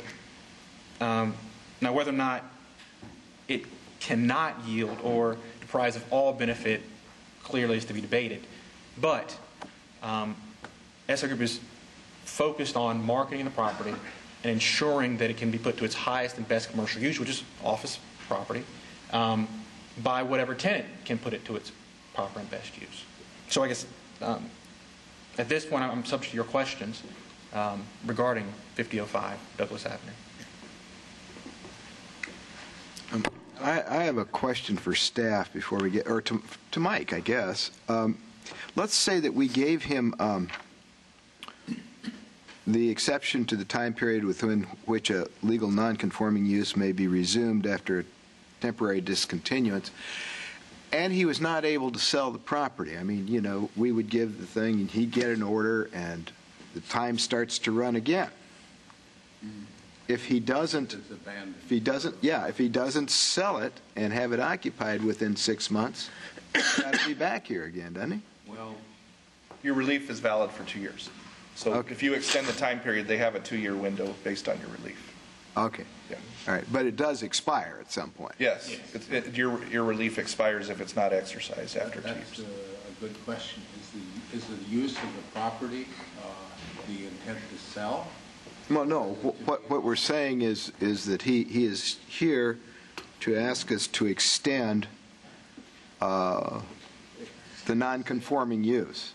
Extend the non-conforming use with the intent intent to sell the Yes, property. right, but he doesn't have a buyer, I guess. Well, I don't know if the intent to sell is the kind of use that can be extended. I see. Yeah. I think it has to be an actual use that's related to the past use. So you're saying that even if that was our inclination, we should tell him to come back when he's got a buyer? I don't know about that.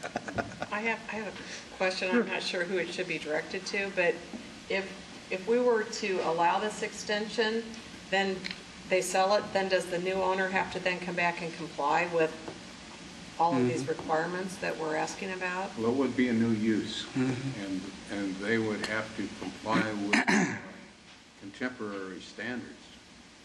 Except if we granted, which you have some question about whether we have the authority to grant, a legal non-conforming use, then they could come back in, he'd sell the property, they could come back in and just operate it as an office building, could they not? Well, they could come in and operate it as if you extended the time period. Yep. If they came in and they used it as an office building, if that's what it was used for previously, right, then I think that that then, could be done. Then they're off to the races as long as the use doesn't stop again. Or does it change? If you extended Yes. past use, yes. Yeah. But not if you just give them a period of time to sell the property. No, that's not what we're talking about.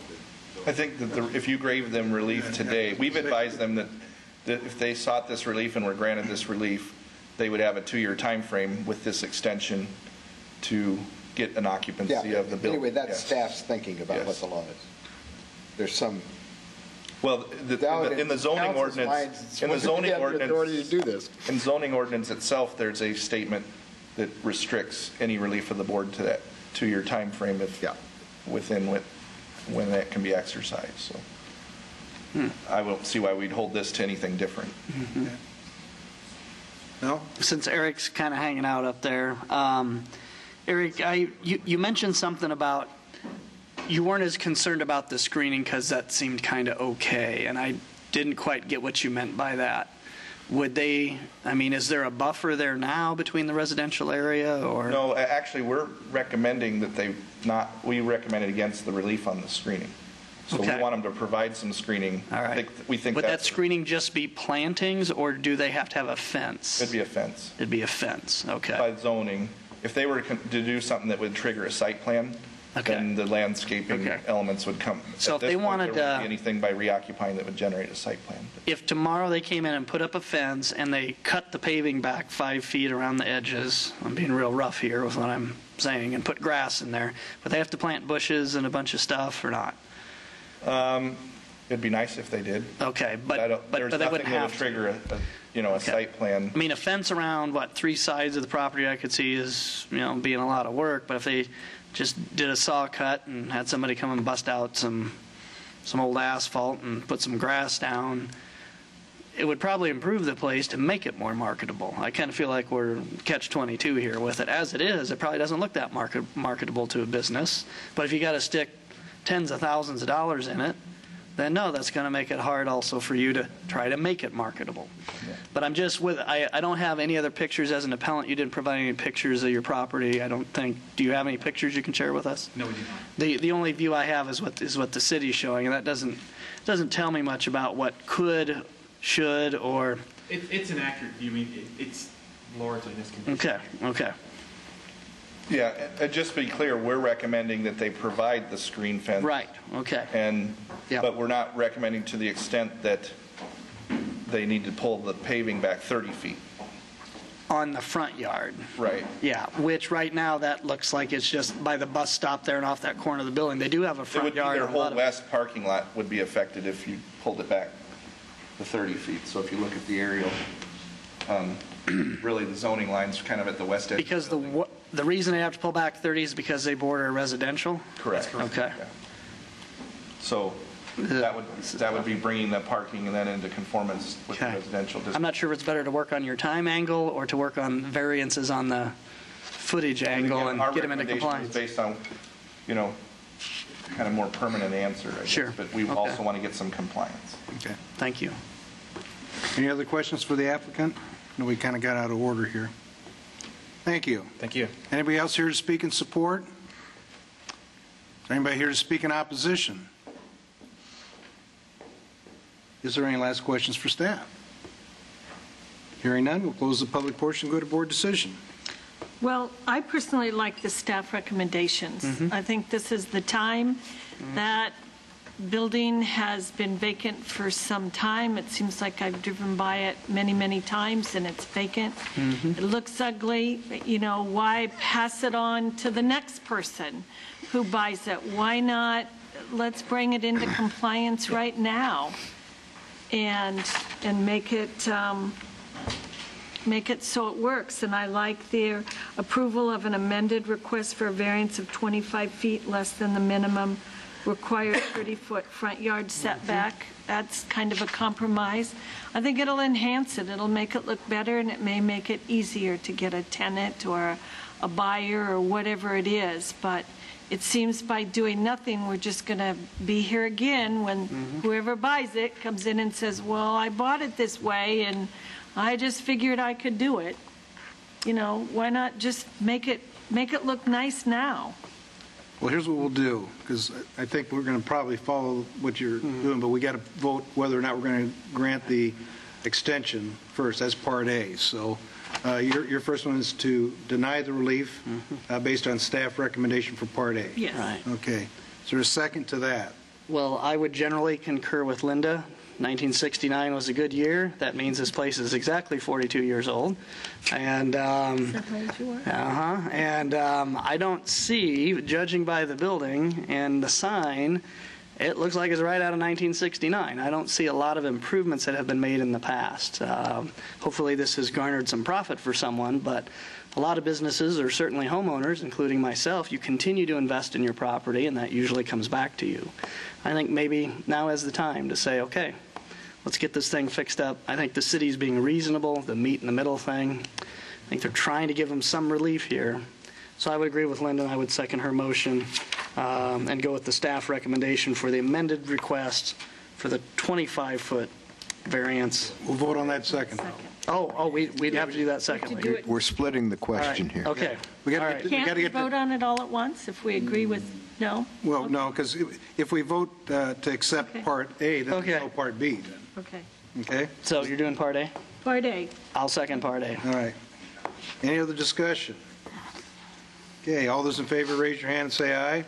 Aye. Okay, all those opposed? Motion carries 5-1. So the grandfather is gone. Now, Linda, I'll listen to your second portion, if you want to continue on with the So you deny motion. B, but add in another thing. So my motion would be to deny Part B and to include in there the staff recommends approval for the amended request for a variance of 25 feet. So we're just giving them a little more room for their front yard, correct?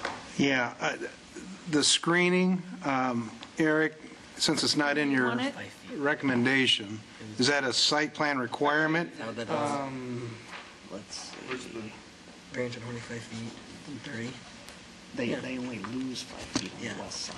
Because I want the screening in there. I want, Because it's not. but I'm okay with giving them a little more parking spots.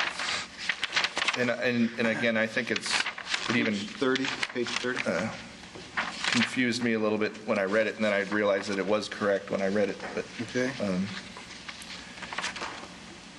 you would be denying the variances to the setback and screening requirements. So there is a screening Yes. requirement if you deny it. Yes. The setback that's being referenced there is not clear. It's the setback of the 5 feet in the commercial area. Douglas. Here. So. That's it?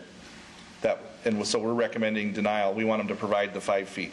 Yeah. We're okay with the variance to go with 25. Yeah, the 25, I'm sorry. I think they should. So basically, what they're doing, you're recommending, is they cut their parking lot down by 5 feet. Right, on all portions. Yes. And then meet the screening requirement against those residential properties. And put up a fence. Yes. At the end of the parking lot there. Yes. Yeah. Okay. Can we give them time to do that, or is time a necessity in You this? could grant them temporary variances with a reasonable But why? amount of time Sale. Let's just Okay. to All right. comply. All right. But I'm just curious. Yeah. move on. Right. You would still have to give them the relief initially, yeah. Okay. We generally don't try to recommend that for you as a board unless there's some reason you believe that the burden of proof is Right. changing over time. But if they don't do this in, what is it, normally 30 days from date of order? If they don't do it in 30 days, can Sue get on them? Hey, you haven't cut your parking lot back, you haven't put up your fence. Are we looking at this as compliance with occupancy? It is compliance with occupancy. Right. So if the occupancy comes in, then it has to be done. All right, then I'm okay with that. That is like an extension then. Yeah. Okay. Yeah. And if they go 3 years Well, without, if they go 2 years, if they go 2 years, and then it'd be back in front of this board if nothing happened. okay. Okay. All right. So Linda, you're good with your motion? Yes, sir, I am. And I'm seconding again. Okay. The moved and seconded. Is there any further discussion? Okay, all those in favor, raise your hand and say aye. Aye. Motion carries 6-0. Folks, let's take about a 5-minute break. Sue Ann's going to come and give us a little bit of talk about the next items that are coming up. Is that right, Bert? Okay. So let's meet back here at 3:25. So, 5.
Chair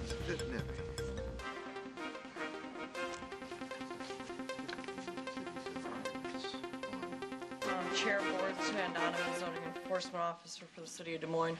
I'm going to try and give a brief overview of a rather complicated subject that has been before council, and an ordinance was approved recently. The easiest way to explain the ordinance change is the table that's attached to the top of the ordinance that I gave to each of you. As a result of the state law change that came into effect in July of this year, gas stations were allowed to sell Class E liquor, and that is hard alcoholic liquor, in their gas stations and convenience stores without having to have a separate premise, which previously they had to have a separate entrance and a separate cash register, and the alcoholic liquor was separate from the general occupancy of the gas station. That concerned council based on the ability of more convenience and gas stores and small convenience stores getting Class E liquor licenses to sell alcoholic liquor in the city. So they asked staff to look at ways to tighten our zoning regulations in order to have some better control on how we were issuing Class E liquor licenses in the future. So staff spent quite a bit of time and with P&Z and council input coming up with a way of handling this in a more comprehensive way by increasing some separation requirements for what we now consider limited food and retail sales establishments. Those are establishments with less than 10,000 square feet gross area. They would have to have a separation of 150 feet from a church, school, park, or licensed daycare with a Board of Adjustment approval, not allowed in C1 at all. So if you look at the chart and you have a limited food sales establishment, less than 10,000 square feet, they are not allowed to have a Class C liquor license, but they could have wine and beer. So it sort of changes which areas can have Class C liquor licenses and which can't, and increases separation. If you look at the conditions down below, I think probably I'll just go through a little bit of the chart. In a C1, C1A, like I said, Class C is not allowed in a limited food sales. It's not allowed in a gas station or convenience store. Liquor stores are not allowed in C1. Again, limited retail would not allow a Class C alcoholic liquor license. Taverns and nightclubs need to come to you as they did before for a conditional use permit. In the C2 and less restrictive districts, including NPC, limited is a condition 2, and they can receive a conditional use permit from the Board of Adjustment, subject to 150-foot separation. This also retains what we previously did on the 60-40 food merchandise split, food, merchandise, alcohol, tobacco split. So that's still in effect, but this is just the separations. So you kind of layer these things over each other as we determine which uses are granted Class C liquor license under which circumstances. If you kind of go through the chart, and as we go through cases, we'll point out where they fall on the chart. If you look at the ordinance, there is a preamble to the zoning ordinance that council has approved that pretty much says we don't want variances to distance separations for issuing licenses for Class C or wine and beer permits. We want to keep those separations pretty much intact. You're going to hear some requests for variances. Again, variances arise to that higher level of review where they can't have any other economic use of the property unless they get their variance. In most cases, that's going to be pretty hard to argue. If you're a gas station, you're going to be selling gas. So without this license, you're still going to have income. It doesn't eliminate all of the income or the use of that property. So I can answer any questions. I think it might be beneficial to answer the questions as we go through each case and point out how the chart works But if you've looked at the chart at all, real briefly, I'd be happy to answer any specific questions as to how this is going to work in the future right now. Like I said, it was a brief overview of a rather complicated layer of determinations that we're all going to have to make going forward. I think I'm good with explanations and kind of pointing out as we go through the cases, so. Very good. And as we get up for particular cases, I'll try to point out how the ordinance works and how the 60/40 works and what's allowed and not allowed per individual business and case. Okay. Thank you, Sue Ann.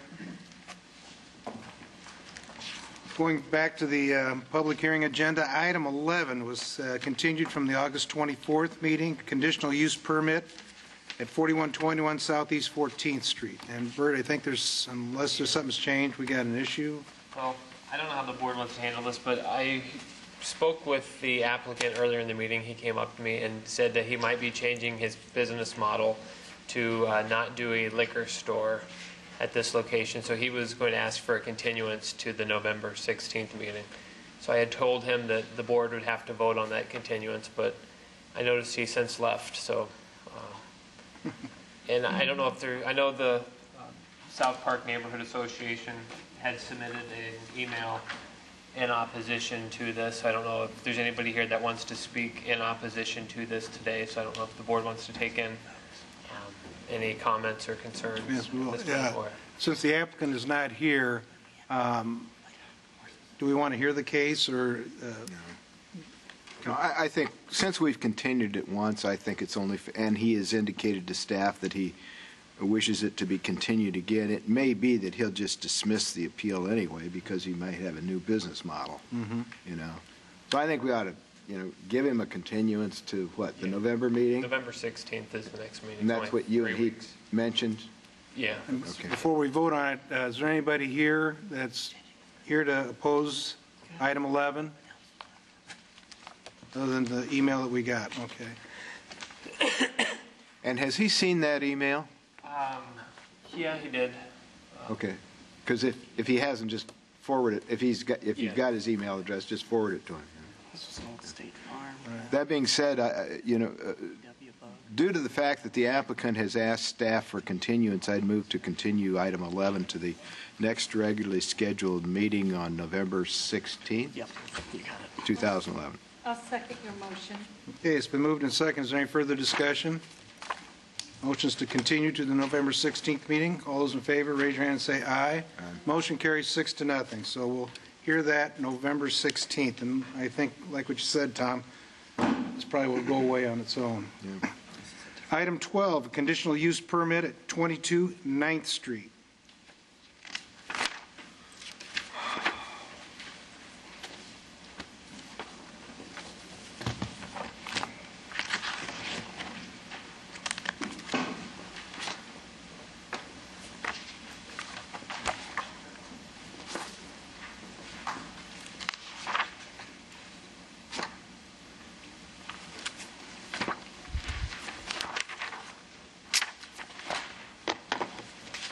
Mr. Chair, members of the board, this property, southwest corner of Cherry Street and 9th Street, right before, technically it's still 9th Street until it hits this area right here, which is Vine.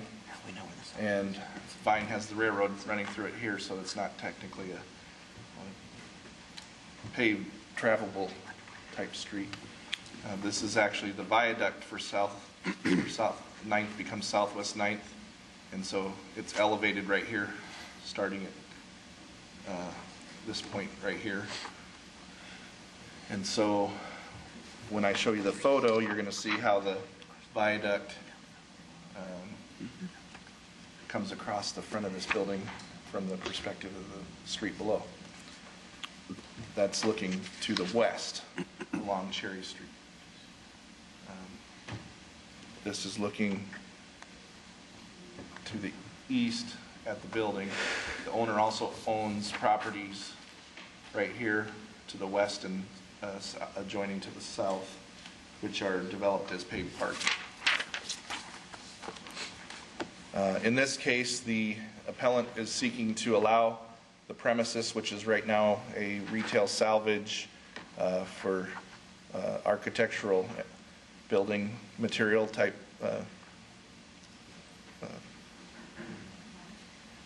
products, I guess is the best way to say it, or materials, for people that are looking to restore their historic buildings, basically.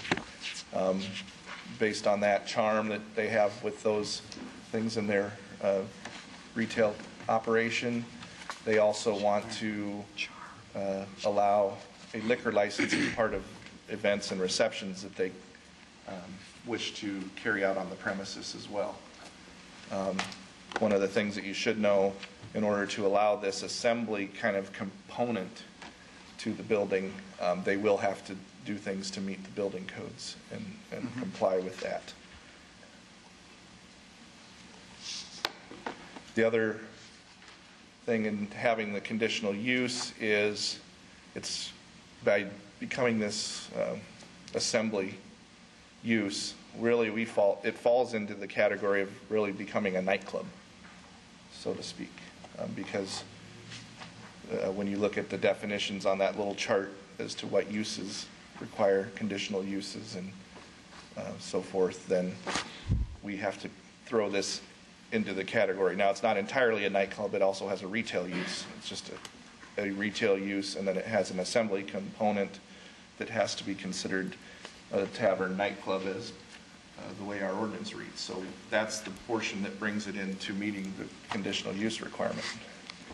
In the previous version of the code, we interpreted it as any business that sells liquor has to have a conditional use, and that's how it would have been looked at previously. So they would have been here, regardless of the change in the code, they would have been in front of you for this proposal. In evaluating this, staff looked at the uses in the area. You have, this is the 111 Lofts. There's the National Biscuit Building and the Metro Lofts, which are in this area, the Cherry Street. I think they're single room occupancies. So there is some residential in the area, but it's downtown type living residential. This is the new YMCA facility. It includes an emergency shelter as well as some single room occupancy units. And that, it's hard to see, but this long part is also part of that. So this entire block. And then beyond that, you're talking about mostly surface parking or structured parking like you see in these two properties right here. So the character of the area is kind of this fringe of the downtown. This is a adaptive reuse of the building. Staff believes that the nature of the types of events and so forth that they're looking at carrying out here will not be a detriment to any of these nearby residential properties. There is, by its nature, a lot of overflow parking. Certainly, a lot of it can be used because the owner owns a lot of it. But in the evenings and so forth, there's going to be a number of spaces on the adjoining street system as well. So staff did not view the parking congestion to really be an issue as part of this. And we didn't think that would present an impact on the residential property as well. There would be a little bit of competition for some of that on-street parking from the residential uses, but not anything extraordinary to what we see all over the downtown area. So from that perspective, staff believed this was a reasonable use and that the board should grant the conditional use. We did want to ensure that any portions of the building that would be used for service of liquor would also meet the assembly building code provisions. So, and that may be a gradation of all the building down to portions of the building, depending on the amount of investment they end up making to comply with the building codes. So we didn't want to restrict it to anything specific other than to indicate that if it's not assembly occupancy under the building code, we didn't want to allow the liquor service to occur there. Is there any questions? I have two questions. I've been to events here before, and they've served alcohol. Was that just under a condition? I mean, did they, how? There's been the allowance to temporarily assign a liquor license, which they have to go through special action of the city council, I believe, to do that. So now you would be able to just go in and. They want to be the holder of the license, so they would be the proprietor of the So they could liquor sales have it component. anytime. Correct. And it seems to me when I've been there, like we've had, the drinks have been served on the main level, then you can carry your wine glass throughout. So if it's served. I think there's some question as to what should have been allowed in terms of the occupancy status of the building, but yeah. I really just drank it on. I think You were just kidding about that. I believe they understand that there's. She wasn't there, actually. Yeah. Never been there. I believe that they understand that there's things they'll need to do to make it compliant for building occupancies. Okay, I understand. Any other questions for staff? Thanks, Eric. Applicant or representative of the applicant?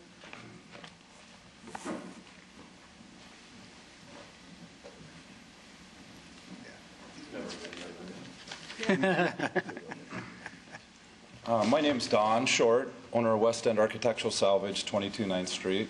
I want to thank you guys for your efforts here. What we're trying to do is just figure out what the hell we're doing there. You know, we started out as a big antique store, and now I have people that want to rent the place out 15 days a month as a reception area. I also am a partner at Sobraco, and so we're able some days to do a catering license with the alcohol there, but we want to become compliant with doing that many nights a month. I do not want a nightclub. I'm 50 years old. 50 nights a month is plenty. But we just have so many requests to use our space that we want to be correct in how we're doing it. And so that's why we're trying to be, like you said, the controller of the alcohol and not be required on someone else to come in and do that. Yes, we could serve a glass of wine and you could walk through the store and shop, I think. I do not want the bar to be on the 3rd and 4th floor. Just the 1st is where they will be served. With the way we've got it set up for our occupancy with Greg Lettier, our 1st floor, am I doing that right? Yeah, it just takes a second Okay. The A2 area is the coffee shop area where we would serve the drinks. But basically, the whole main floor is allowable for occupancy. Then onto the 2nd floor, the A2 area would be potential for a party area that would be overflow from the 1st. The M area is all open as retail. Then onto the 3rd floor, it is open as retail. We have since just put in handicapped restrooms on the 3rd floor, which doesn't really change the occupancy load. And then the 4th floor, once again, is open for occupancy. And I believe we're like 160 per floor and 290 on the main. I don't ever want that many people in there.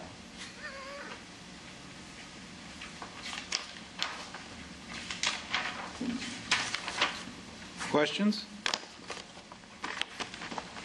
I have a, is this for weddings and other rehearsal types dinners. of special events? Because Yeah. you mentioned Sprocco. Do they now bring the food down? And Anyone can cater the food. We don't limit it. Okay, in Sprocco, they've just been, you own them or you? I'm a partner at You're a Sprocco. partner, so that's why that got mentioned. Okay. It's a very cool place. Thank you. I just want to say, I really enjoy it. Any other questions? Thank you. Thank you very much. Anybody else here to speak in support? Anybody here to speak in opposition? Any last questions for staff? Hearing none, we'll close the public portion and go to board decision.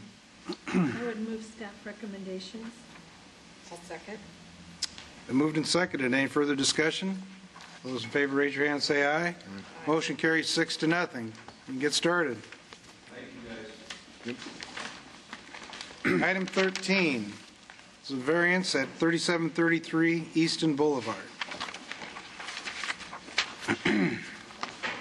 Mr. Chair, members of the board, this item probably looks familiar because it was before you a few months ago when I got the approvals necessary to reuse the property as a gas station. It is the Valero that's open now at the corner of East 38th and Easton Boulevard. As Sue mentioned, the City Council recently changed the regulations for businesses selling wine, liquor, or beer. So I'm going to give you an example of how the new table is going to work. This site is zoned C1. So at this table, it's a gas station here. The sale of alcoholic liquor in the C1 district is not allowed. However, the sale of wine and beer for a gas station is allowed subject to Condition 1, which Condition 1 means it's allowed subject to a 75-foot separation from any church, school, public park, or child care center. And it would be limited to no more than 40% of the gross receipts being from the sale of liquor, wine, beer, or tobacco products. And in this case, it would just be wine or beer, since they couldn't do the liquor since it's zoned C1. So in this case, since it is adjacent to the 4-mile community center park, it does not meet the separation requirements. Again, it's supposed to be 75 feet from any church, school, park, or child care center in order to be able to sell beer. So they're not asking for a conditional use permit. It's simply a variance to that 75-foot separation requirement. Here is the site sketch provided by them. Again, here's the building with the gas pumps and the parking along the north side of the building. And to the south here, you can see the 4-mile community center, which is considered to be a city park. There's a skate park and some other open space area to the west of that building. This is a picture of the internal layout of the building. And then these are just some site photos. This is looking east, down Easton Boulevard from the, I guess this is taken from the entrance to the 4-mile community center. So here's the gas station. And this is looking at it from the south at the building and then the new dumpster enclosure. But this parking lot here is the parking lot of the 4-mile community center. And this is just looking west from East 38th Street, gas station here, community center, and public park there.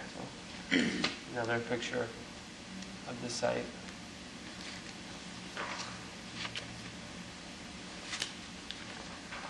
And then we did get 3 cards back, all 3 in support of the request. So show us the playground equipment that you're using to deny the entire property that the 4-mile community center on is designated as a city park.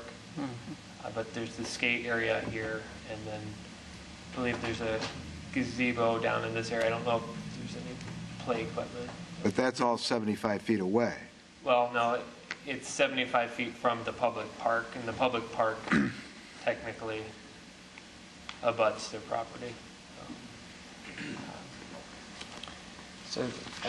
But then what do we do about riverfront property where the city owns everything along the river? Yeah. And so that would deny these properties the right to obtain. Well, they would have to come to the board to get the approvals. Well, we'd have to grant a variance at that point, wouldn't we, if we approved of that? If I can Yeah, clarify. go ahead. In researching how this would work, the city of Des Moines holds properties under different guidelines or different uses.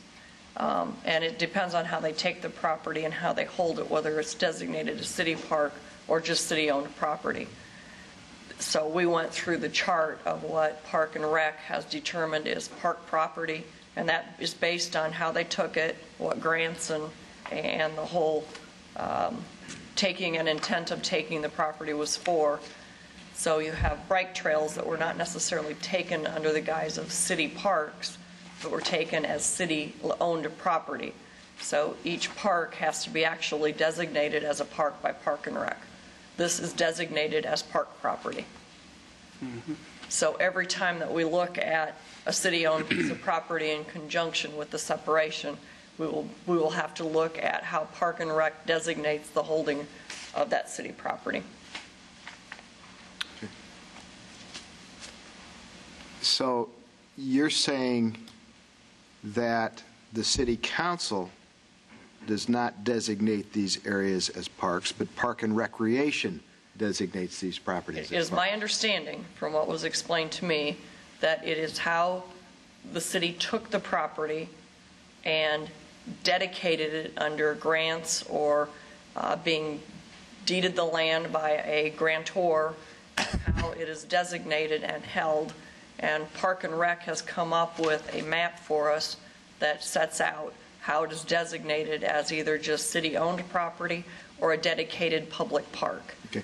Do you have that dedication, that any documents that show that it's dedicated as a public park and when it was done and things like that? I don't have the specifics drilling down that far. I have a city Park and Rec map through GIS that's mapped out, and I talked to Park and Rec and I talked to GIS, and they are certain that that is the correct map for the dedications of public parks. Well, the reason for the questions, of course, Yes. is that ordinarily, if there was, 150 feet separation, or is it 75? 75 foot in this case. So if you're 75 foot away, if you had the same setup, only the public park started 75 feet away, or the city lot line, I guess. The lot line of the public park. But it's not a public park. We got a senior citizen center there, right? Yes, but it's designated a public park. Well, I understand, but it's a senior citizen center where you encourage old people to come. You know? One of the uses is for a senior citizen center. Free lunch for old people.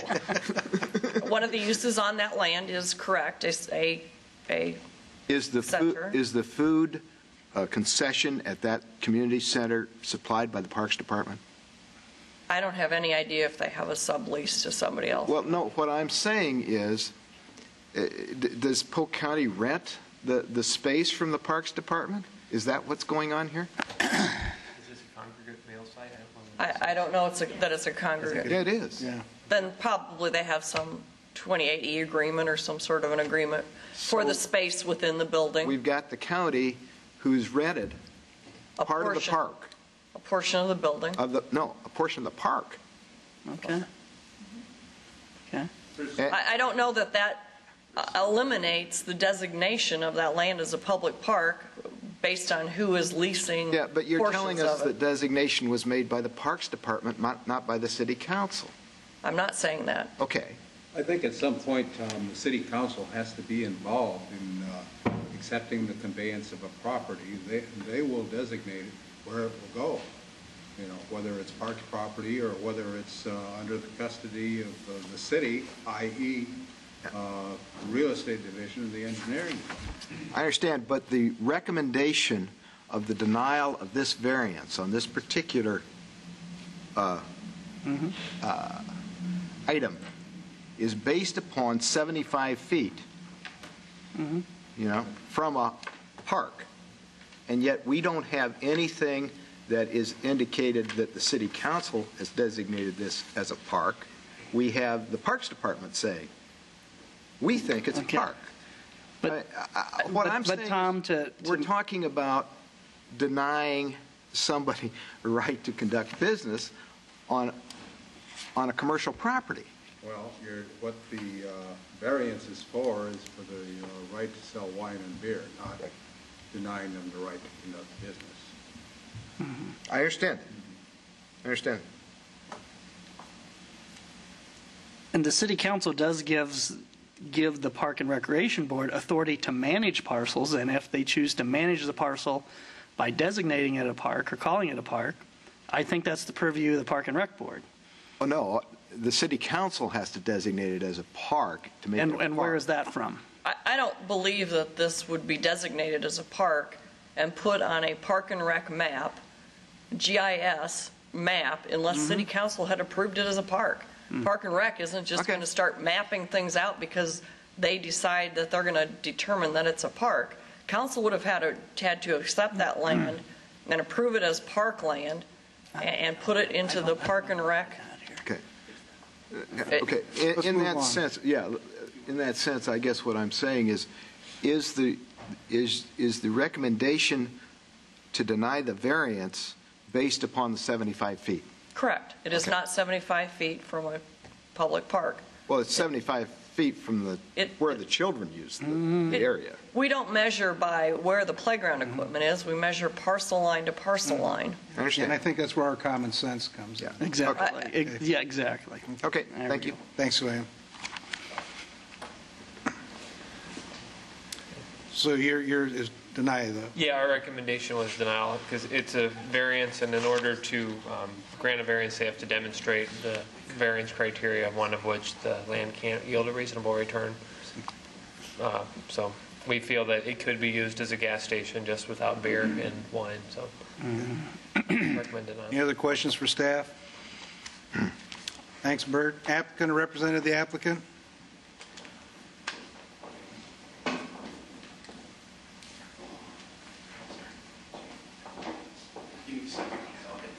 You're fine.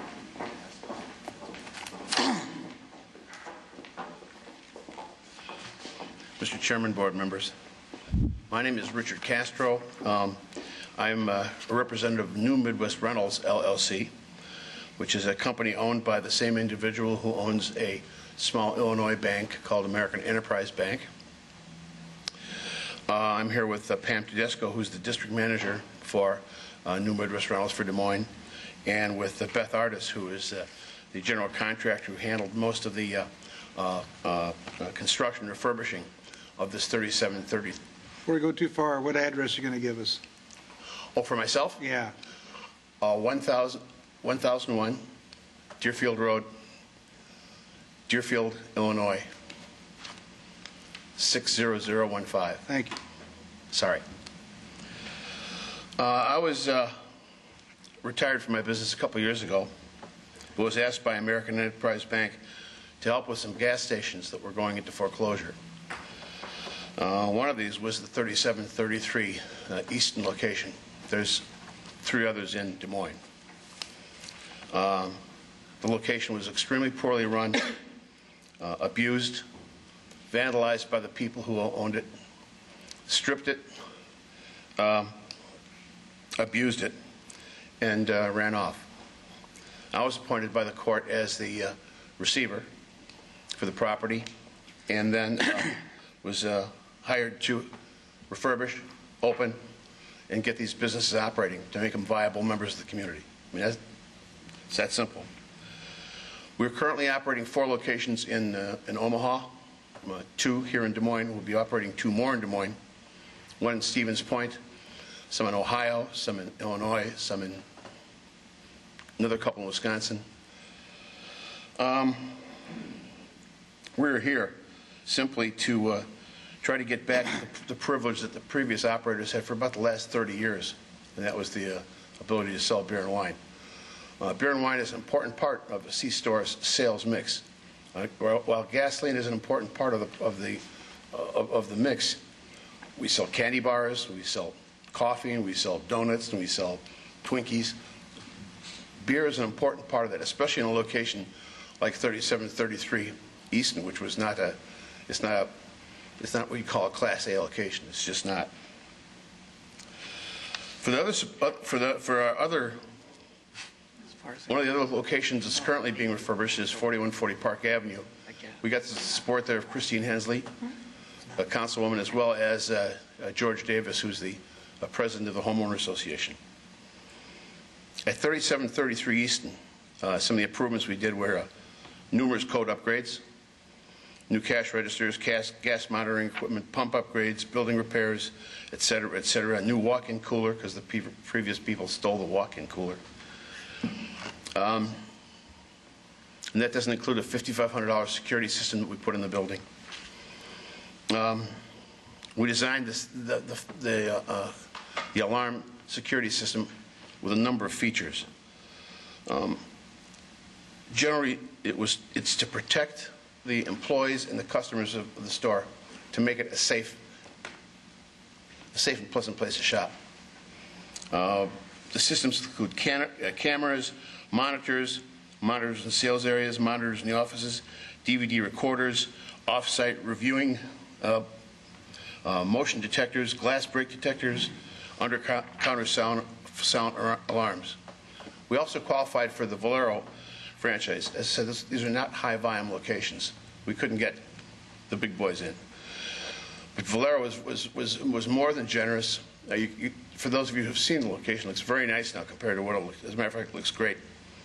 The previous operator didn't qualify for any kind of branding packages. That cost us about another $25,000. We operate the store with between about 4 and 10 local employees. We have a territory manager who's been with the company, in the business for about 17 years. Pam Tedesco, about 17 years also. We have a corporate manager, Kim Olson, who's in charge of alcohol sales. She's a professional trainer.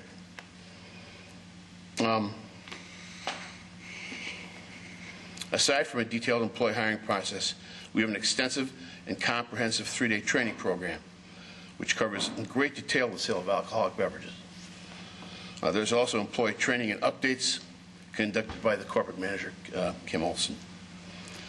On the question of employee and customer safety, we not only have sophisticated electronic systems, our employee training program stresses methods of robbery prevention and keeping everybody safe. I don't want phone calls in the middle of the night if something bad happens. We have a very, very strict policy about never, ever selling adult magazines. Never any kind of sex or adult related materials. No form of drug paraphernalia, bongs, pipes, crack pipes, grinders, magazines, and incense. As I said, beer is a very important part of the sales mix of a convenience store. I mean, it really is. We went through a lot of effort, a lot of money in Des Moines. We're going to spend over $700,000 before it's over, bringing back troubled stores in troubled areas. We're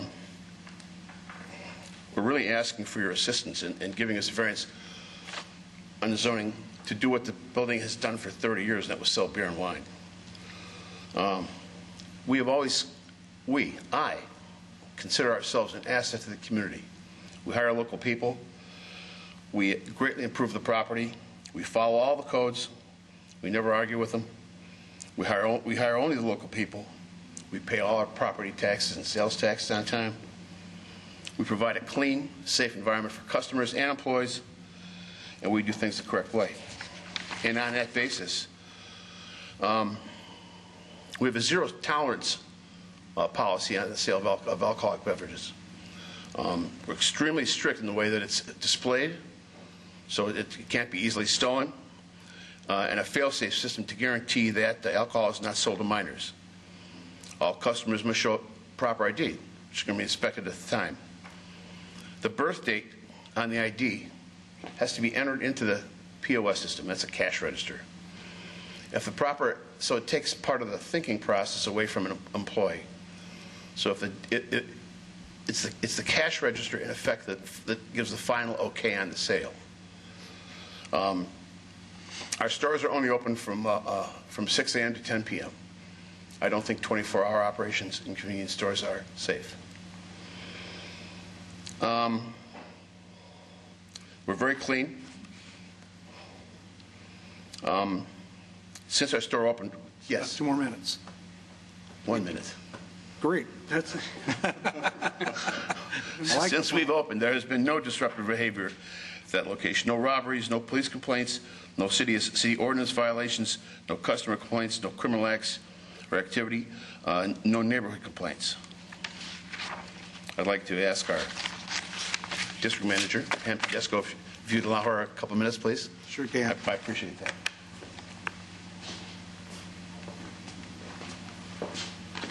Hi, I am Pam Tedesco. I support everything Dick has said. I have lived in Des Moines for 45 years, on the east side of Des Moines for 45.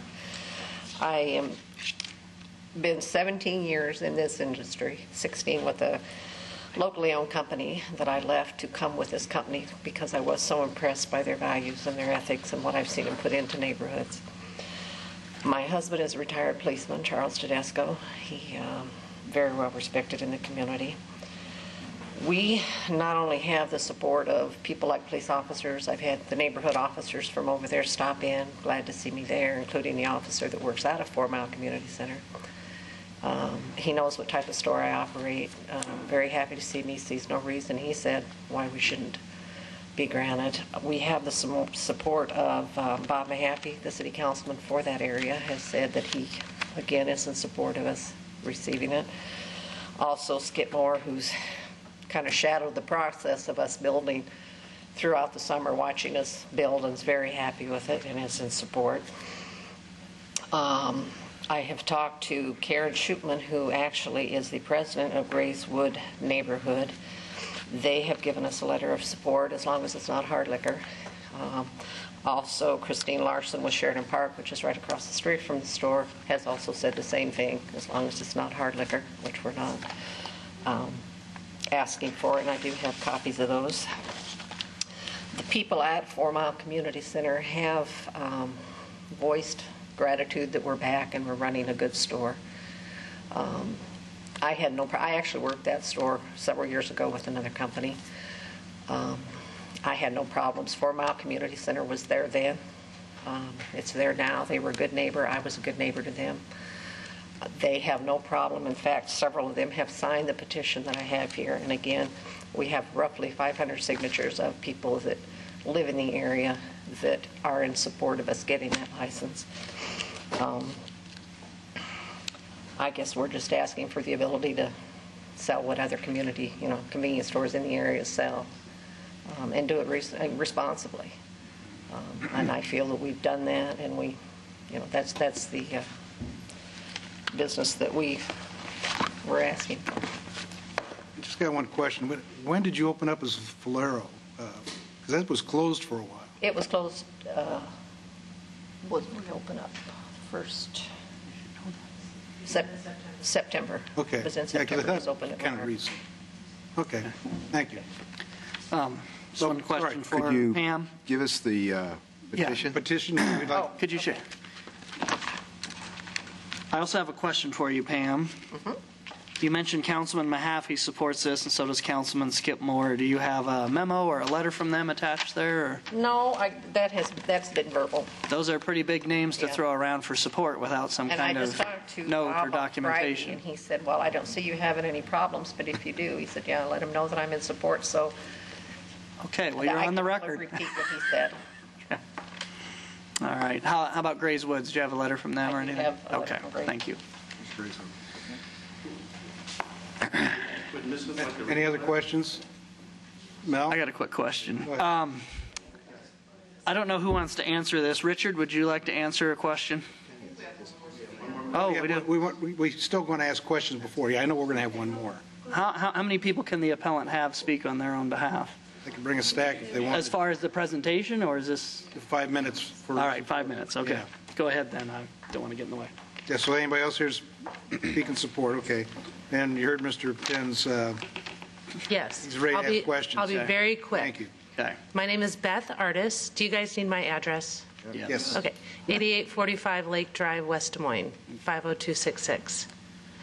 I was retained about a year ago by RRC, or New Midwest Rentals, to be the general contractor to bring these buildings and refurbish them. I've sat here before to get our landscaping requirements up, and we have complied at Easton. Actually, you did grant us a conditional use variant. I'm not quite sure what the verbiage is. Please forgive me. To not do the landscaping here, but we went ahead and put it in good faith at this location because of a measurement discrepancy that I made a mistake on.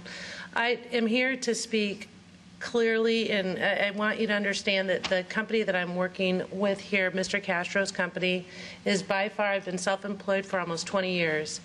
And in the top 3 customers that have been on the up and up and with integrity, and I have designed and built convenience stores for 20 years. So that's saying something. They're a fabulous company. I've known Pam for several years, and anything that they can do to better this corner they have. And this park, that's your technicality, but it is just a skating. There's a bunch of skateboarders. That's what it is. It's really just a skate park for skateboarders. You can see the concrete.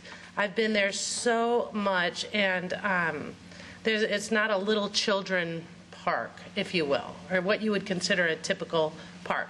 That I just wanted to put my 2 cents in on that and on that portion. I believe that skate park, according to a lot of the detective that is always working the vandalism at this store, that it's coming from that area. So the security that is put in is phenomenal. That they've put in, we've got cameras, they can look at it remotely from any camera. So it's a very secure building, and done a fabulous job, and up company. Okay. Okay, thank you. Mel, you got questions then? Yeah, just one brief one. I don't know who wants to answer it. But when you do, we need you up here. Beer and wine. This is what the city's talking about, beer and wine. What if we were just talking about beer? Beer and wine preferably. But of course, that's why you're here. But what if we were just talking about beer? If we were just talking about beer, I would say yes to just beer. Okay, because I don't know of a convenience store that exists that doesn't sell bread. You sell bread, right? Oh, yeah. And you sell milk. You bet.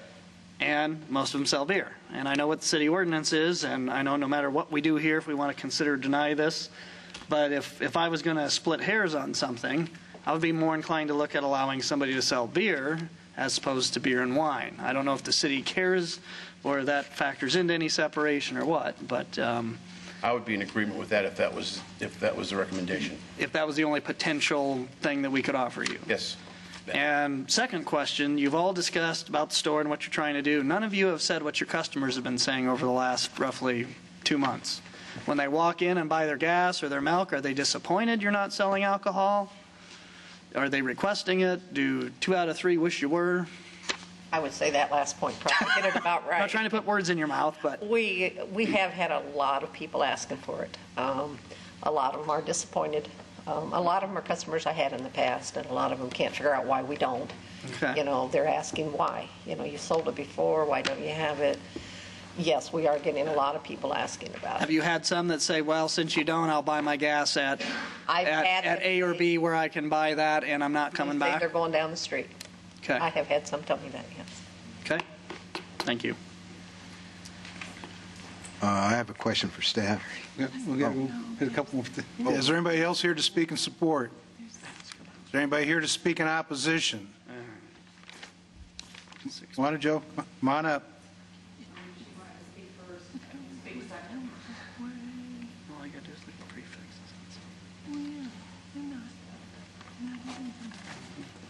Joe Corlano, 2611 Southeast 7th Street. I'm here. I'm interested in all of these because we've got a couple of them on the south side that we're dealing with.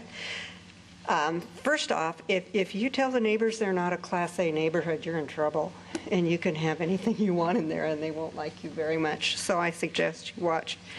But nevertheless, this park is a park, whether you like it or not. It is a park. And I really feel that saying it's just a senior center is inaccurate.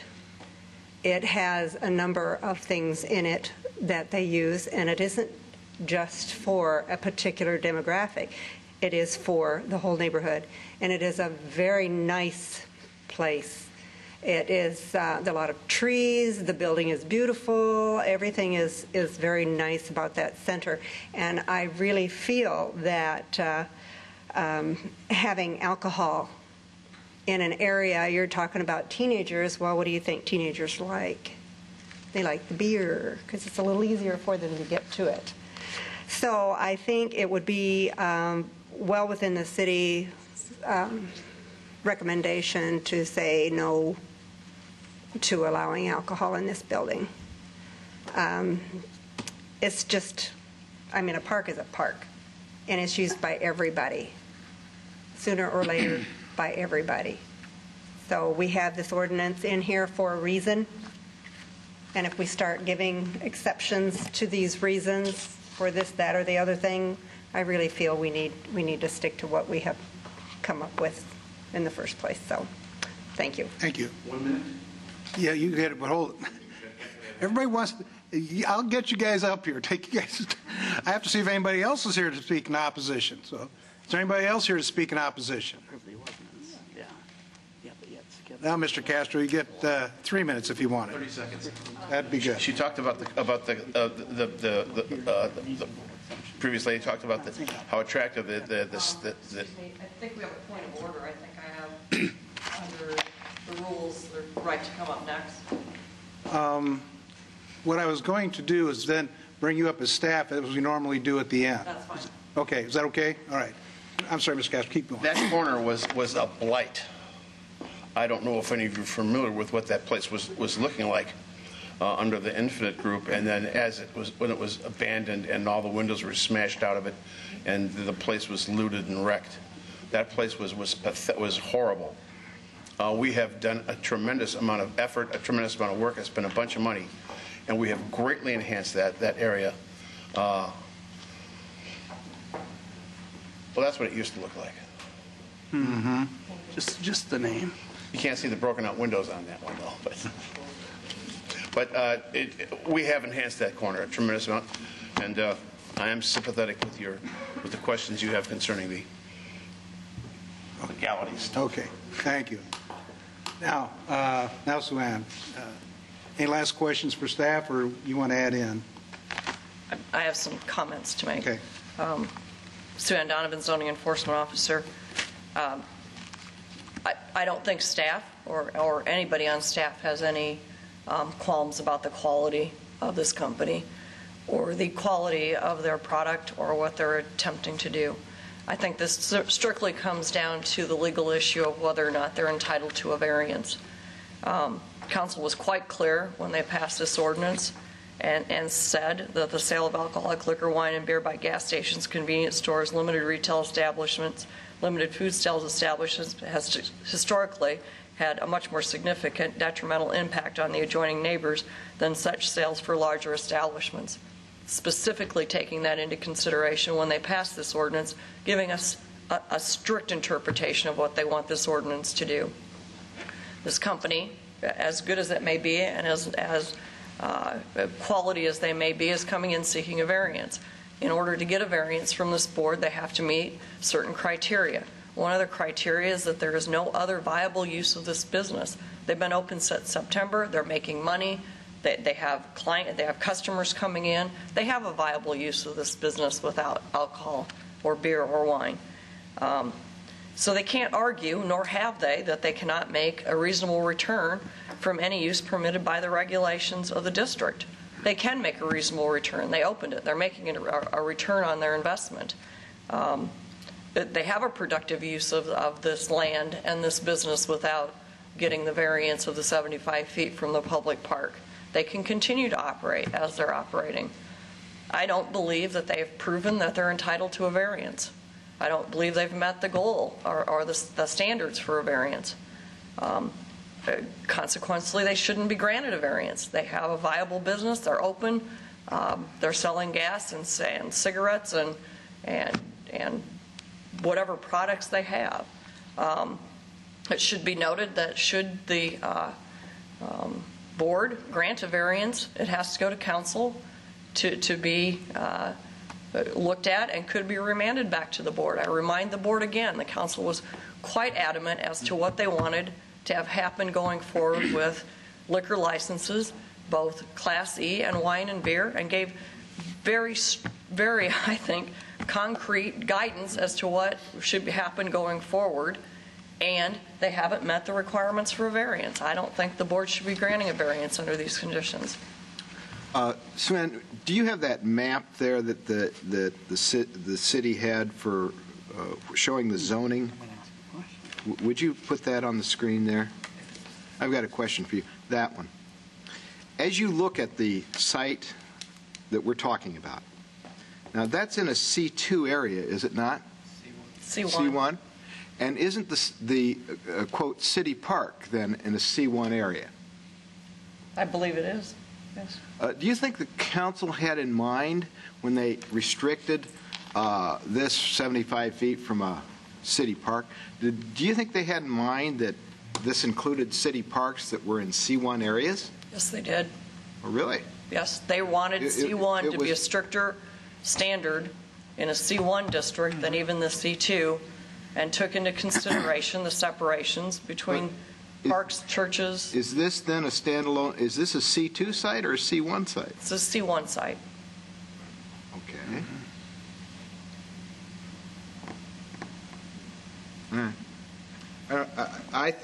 It looks to me like we're a ways away from the C1 area is at least 75 feet wide there.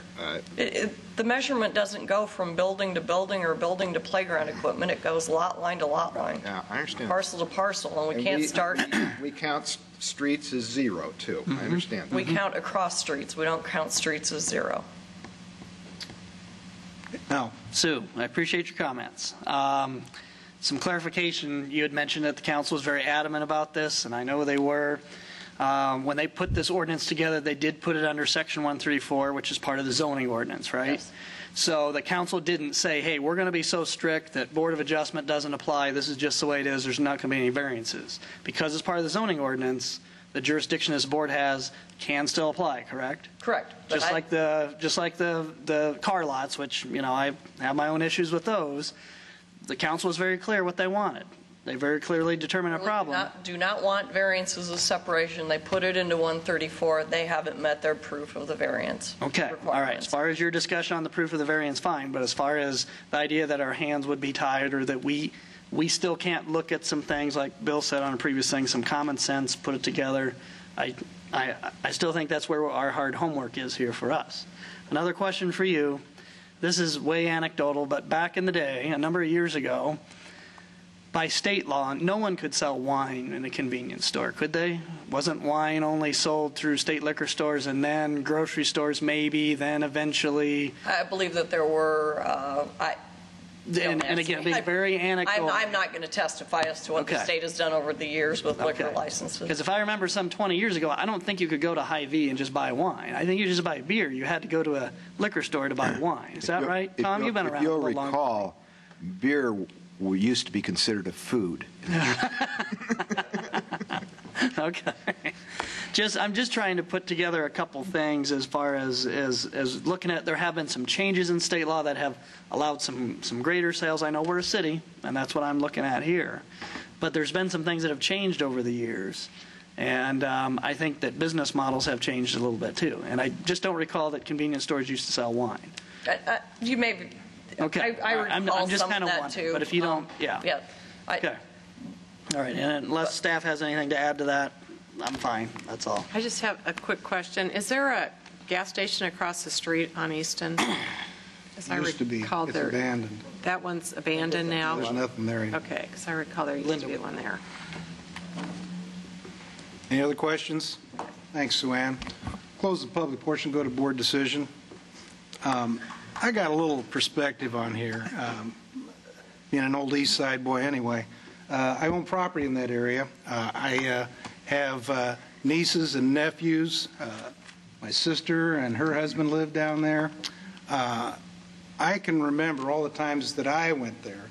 It was a quick trip, and it was fairly well run, and it was convenient. I think, as Mr. Castro pointed out, when it became the debacle that it was, we started driving by. You know, it just wasn't, it wasn't a place to stop. And that's why I asked. I didn't even know it had changed. So it's a place where I had done business on my way over to visit my relatives. And it's always been there. It is convenient for the neighbors, and that's why I went through the list, make sure my nieces and nephews didn't sign the thing. But it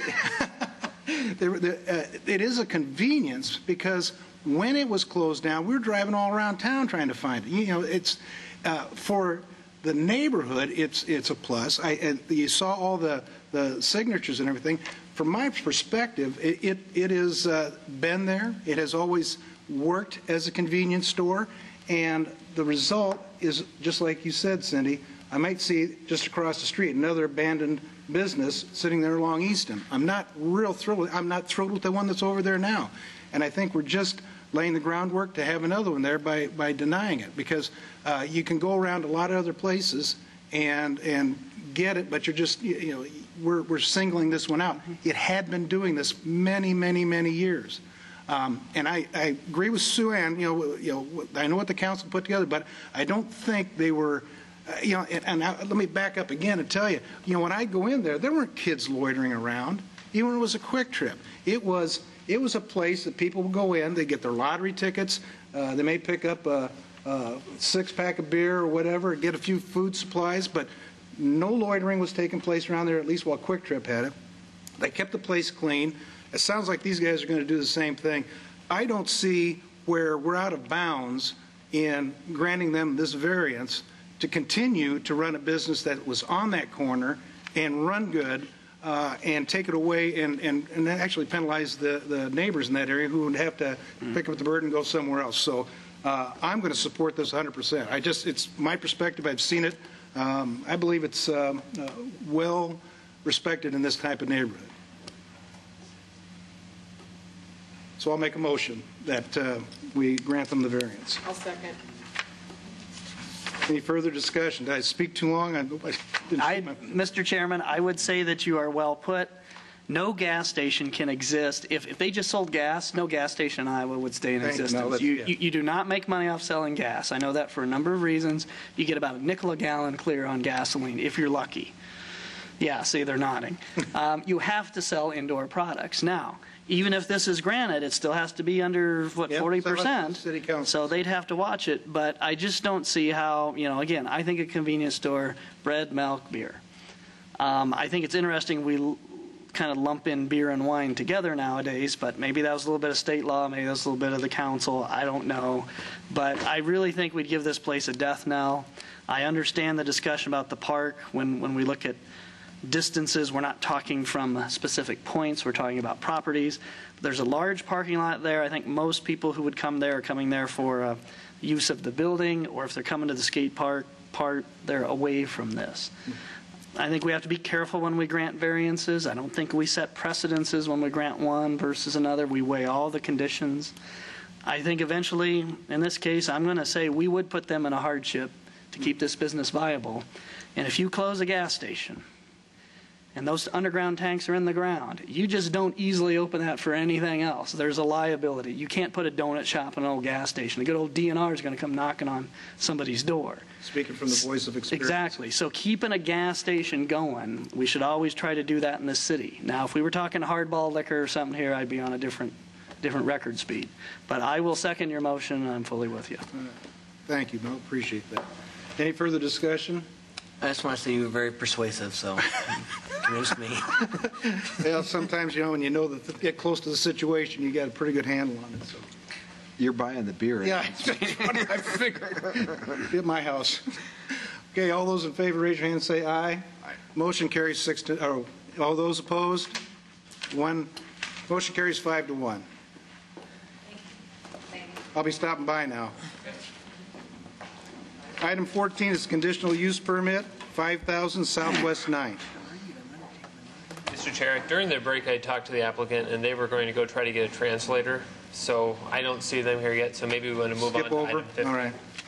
Let's go then to item 15, conditional use permit at 101 Army Post Road, and I think we have some correspondence on that. Yes, we do.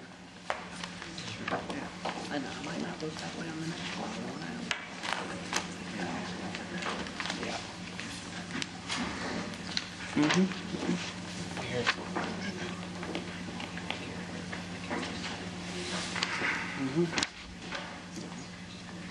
Mr. Chair, members of the board, item number 15 is a request for a conditional use permit.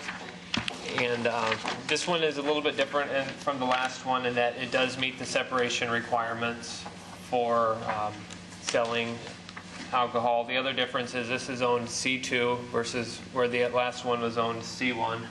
So going back to our chart, it's zoned C2, so the sale of alcoholic liquor at a gas station would be allowed, in C2, would be allowed subject to condition 2, which requires issuing or granting of a conditional use permit by this board, as well as the 150-foot separation from any church, school, public park, or licensed child care center, and subject to no more than 40% of gross receipts being from the sale of liquor, wine, beer, or tobacco products.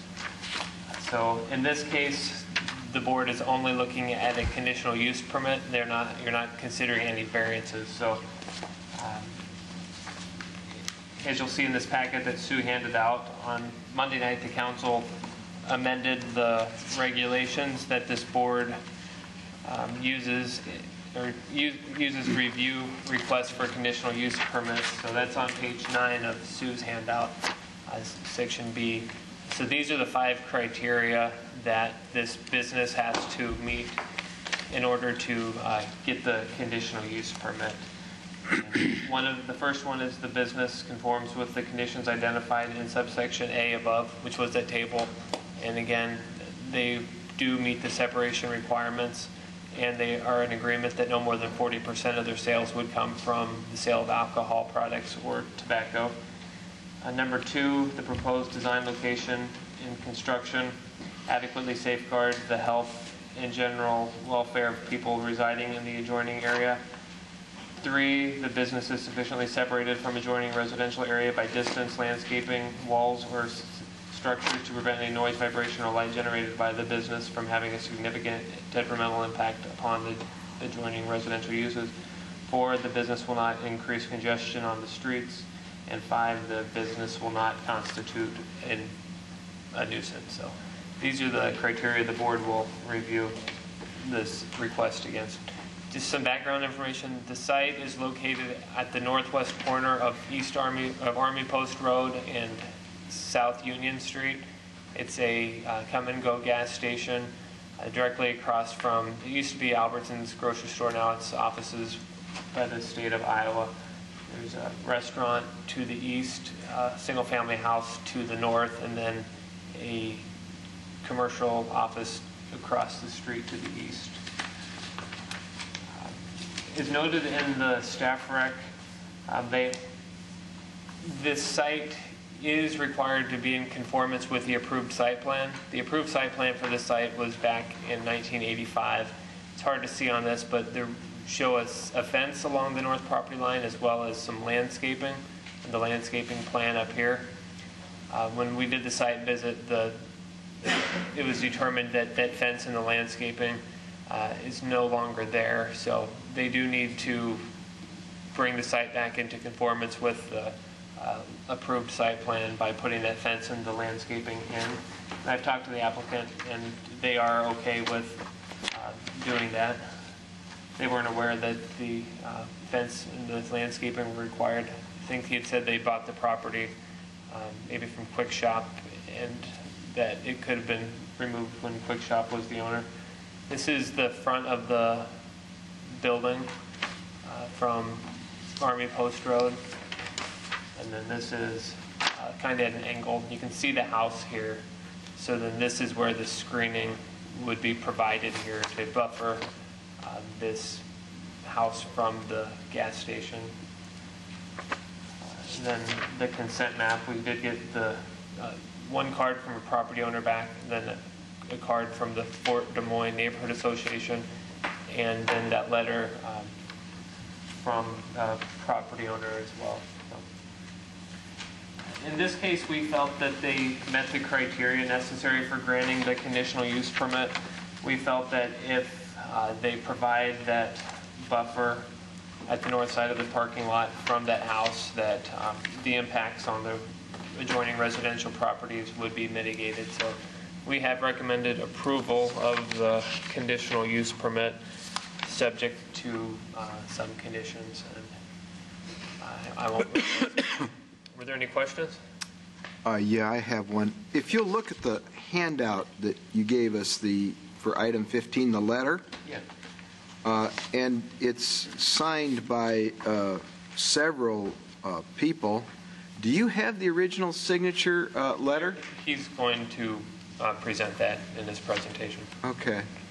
This is the objections to it, isn't it? Correct. So if we had the signature, and we just got this forwarded this morning. I see. So, okay. And do these people all appear on your site or your consent map? Or have you had a chance to look at that issue? No.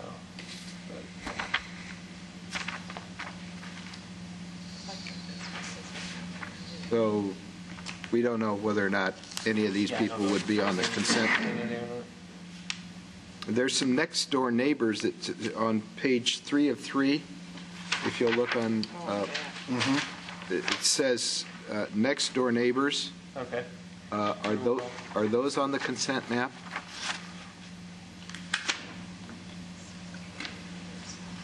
Looks like McVeigh would be the property adjoining to the north, and So the property owner to the north is objecting.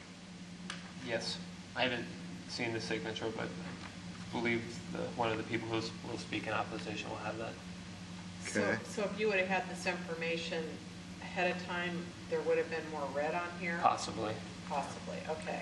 And then you'll see the Gruwells appear on your map also at 111 East Army Post. The red line, splits their property there. Okay. But you haven't had a chance to look and see whether or not any of the rest of the businesses that appear on here are I think the Fort Des Moines Financial Services is this building right here. okay. And you'll see all these other businesses here. Would they be in this NAP project across the street? Or is that all city or That's the state? State offices. Okay.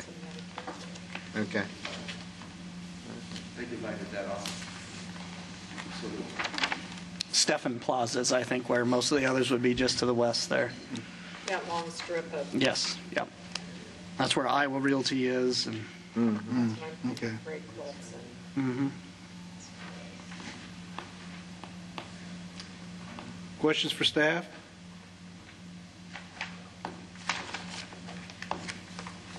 We'll find out. Thanks, Bert. Applicant or Well, representative wait, of the applicant? I have a question. We had a discussion about public parks earlier. Yeah. And setbacks from public parks, 75 feet. The Fort Des Moines Museum, is that considered a public park or not to the southeast? It's not. Okay.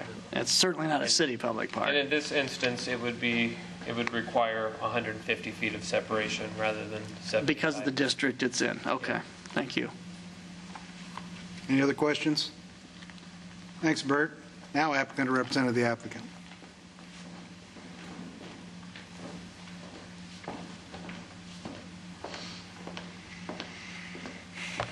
Joel Houston, attorney for Come and Go LC, 6400 West Town Parkway, West Des Moines, 50266. I want to reiterate what Bert said, we are in agreement with all the staff recommendations and conditions. As far as bringing the site plan into compliance, he did mention it's a 1985 site plan that existed prior to our acquisition of the property. As far as the resistance of the neighbors, we only learned of any issues or potential issues this morning as well. So I'm not really able to address their specific concerns. Have you seen this correspondence, what it says, and all the people that signed it? I did see that this morning, yeah. But, I want to remind the board that this is different from the previous applicant in that we are seeking a conditional use permit that allows us to apply for a Class E liquor license. It's not an automatic grant of that Class E liquor license, so we still have to go through the licensing application with City Council. We do sell beer and wine there now. We would still be subject to the 60/40 requirements Essentially, all that we are asking for is the ability to sell an additional product that we have recently been allowed to sell by the legislature. So I have nothing to add. Questions for the applicant? Mel, you don't have any? No, I'm good. Thank you. Thanks. Anybody else here to speak in support? Anybody here to speak in opposition? Can I have all three? Just go ahead and line up. That'll be good. My name's Dave Harkin, and I'm 5723 Southeast 24th Street. I own the building right across the street for Des Moines Financial Services. And I can't speak intelligently for all the come and goes if they're applying for liquor licenses at the various locations. And I couldn't speak intelligently before you guys pointing out that maybe number 2 and 5 are the reasons why we can protest this, because it sounds like kind of a slam dunk. But I can tell you that I've witnessed this since 2007, what type of people come in and out of that come and go, what people hang and loiter, what the staff are like every day. I go over there sometimes twice a day, but at least once a day, first thing in the morning. What I will say is that I have asked the people that live close to there with businesses, that's Stephan Plaza. The only people that wouldn't sign off on this little petition, and I'll read the petition here in a second, is the Dollar Generals and those type of stores that are corporate owned. We can't sign for that, is what their responses were. But for the people that own individual businesses or reside right behind the come and go, or the Gruels who live right next door, have all said that for reasons that I'm stating. I just sat down, I looked across the street and I said, these are the reasons why I think hard liquor is not inviting to the people that come into that particular location. The area is becoming a blight. It's backing up. It's not getting better. The whole area, when you drive from the airport to Southridge Mall, you don't want to look left and right for the most part. We've had 3 fires in the nearby Willow Creek apartments in the past year. One was a meth lab. One was just a random fire in the dumpsters and some other event. But the people that come from there, the correctional facility, which is nearby, the Door of Faith, and I'm not against these type of people by any means, but it's near a zoo. It's near my business, okay? I'm trying to upgrade the area. I know Tom is trying to upgrade the area. I know I'm part of Southside Revitalization Partnership. We want the area to get better. We don't want another car lot that's being asked here on November 3rd. But for reasons, let me state that there's the staff at the come and go right next door constantly tell me their vices so that I can talk to Brian Myers, okay, and so we can figure out some things. For example, the sports bar next door has had a number of different liquor licenses and bars there that have come and gone, and the staff complain about the people coming in at 2 o'clock in the morning and stealing from them. Okay, they don't want it. Vicki had a gun within the last year. She's one of the people that's worked there forever. The guy was sitting outside my office, sitting on my property. I can put a map here. Right here, he was sitting on, what they do is they come across the street, and they get their beer or whatever, and they sit down there and they drink or they eat and they throw all their litter away. But he was scoping out the place in the morning, and he was rough looking, and I kind of looked at him. He said to me, hey, someone's picking me up. Can I stay here for a few minutes? I said, okay. And I walked in, walked back. I took a little bit of a look at him, but he scoped out the place for the entire morning, early afternoon, came across, pointed the gun right in her face, and said, give me $40 or whatever it was and some cigarettes. Walked out and then went to the next come and go, and they finally found him and stuff. These are the type of people that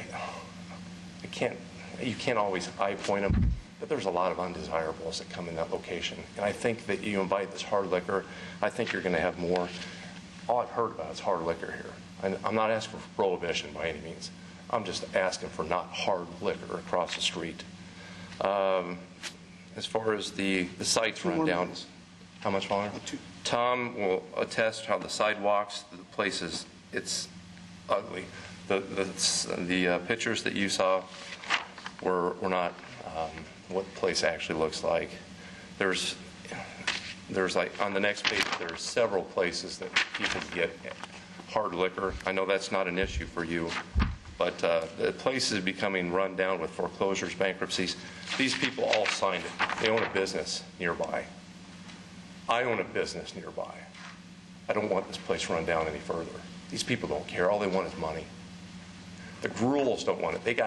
There's 8 or 10 kids that are 20 to 25-year-olds that don't have jobs, and they go over there. And the police are constantly coming over there at night.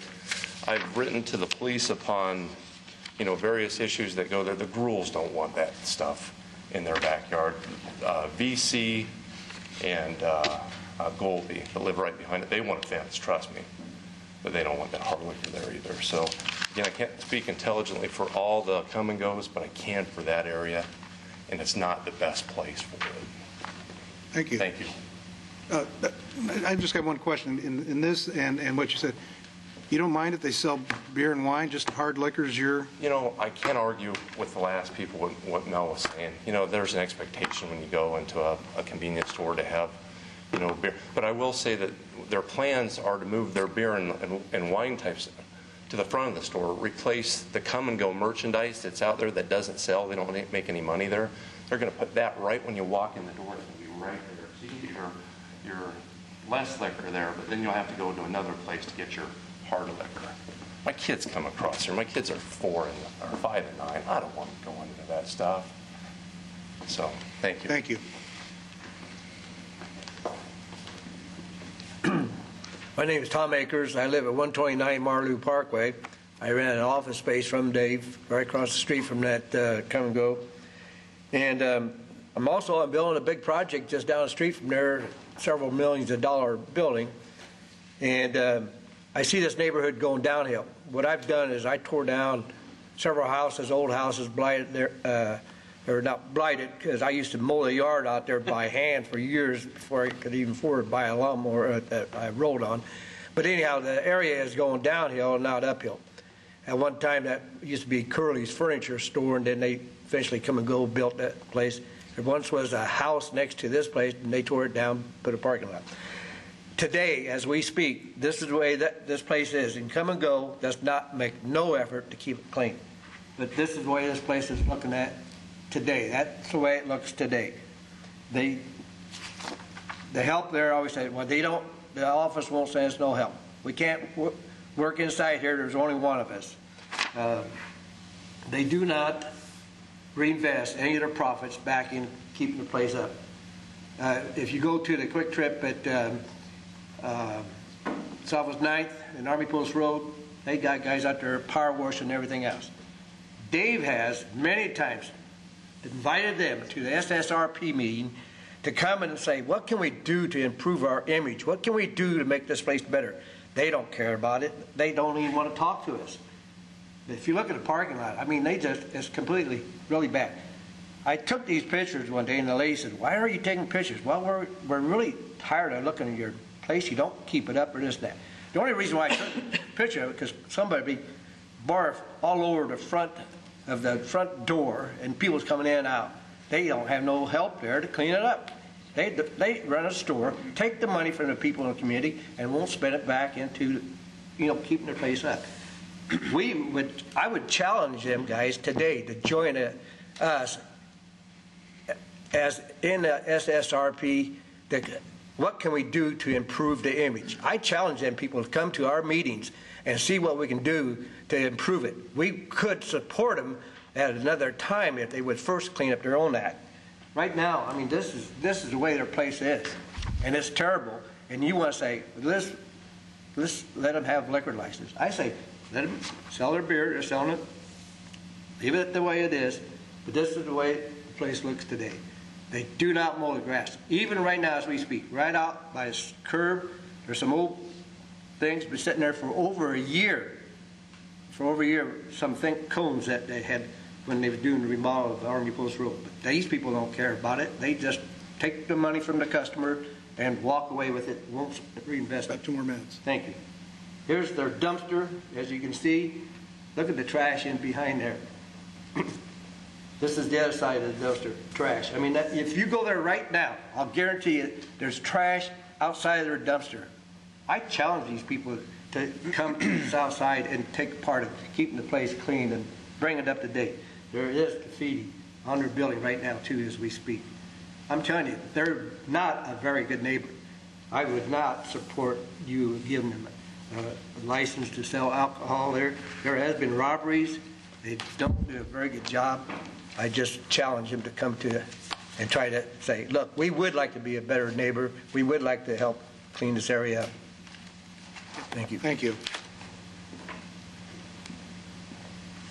Joe Corlona, 2611 Southeast 7th. I'm talking now for the SSRP. It is a group that is working for the improvement of particularly Southeast 14th and Army Post Road. And properties like this create a problem. They don't encourage anything uplifting happening in the neighborhood. And there are a number of people who are very, very, very tired of it. David showed you this list. This list there are all the people that are signed on to the idea of them not having a liquor license. We can go ahead and file this with the letter that you received. I have all the letters that they actually signed off on. Good. Good. Do you give it to staff there? Yeah. No. I've got copies. You don't need that. So anyway, we're just wanting to make sure that this liquor license doesn't go through. I don't think, I mean, you're talking about the health and safety of the neighborhood and the people. How about the health and safety of the people who work in that store? We've had a number of those people complaining. I won't tell you who they are because I don't want any reprimand. I really feel that putting hard liquor into that store will create another problem. This store is open 24/7. At 2 o'clock in the morning, I mean, the people have had enough already, and they're not feeling they have had enough already. And if someone would refuse them, I think there would be an issue. So I really feel that this is one store. And Come and Go is a great store. I got one near us, and they do a beautiful job at the store. And I really have nothing against the company. But in this particular instance, it has not been well maintained. It has not served its people well. One of the gals that worked there used to work at the store near me, and I asked her why she moved. She says, I don't know. So it's just this time we need to say no. I really believe that. Thanks, Joe. You got 3 minutes. I know I don't have a right to speak anymore, but Come and Go is a good store. I know. They got beautiful stores on the west side. Bring it to the south side. Bring that image to it. We are trying to do that, as a matter of fact. I hardly know where to begin. Obviously take issue with many of the things that were stated. One of the issues about the site is that we are agreeing to bring the site into compliance.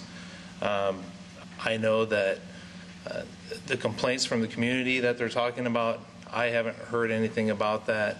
I'm also responsible for compliance for all of our stores, and so if there are issues that come up, I hear about them.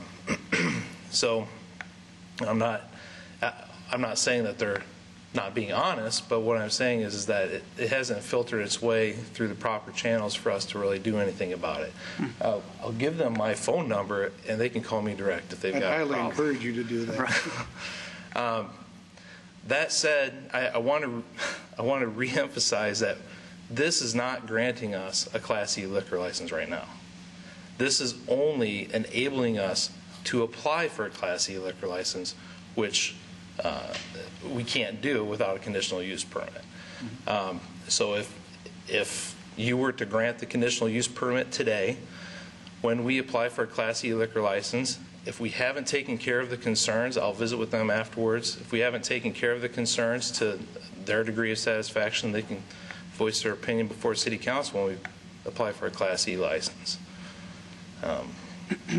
The only thing I'm going to say is that the reason that the city council put conditional use permits in to come before the Board of Adjustment is just for this type of situation. If it doesn't look like it's going to fit in with the neighborhood, then we have the discretion not to.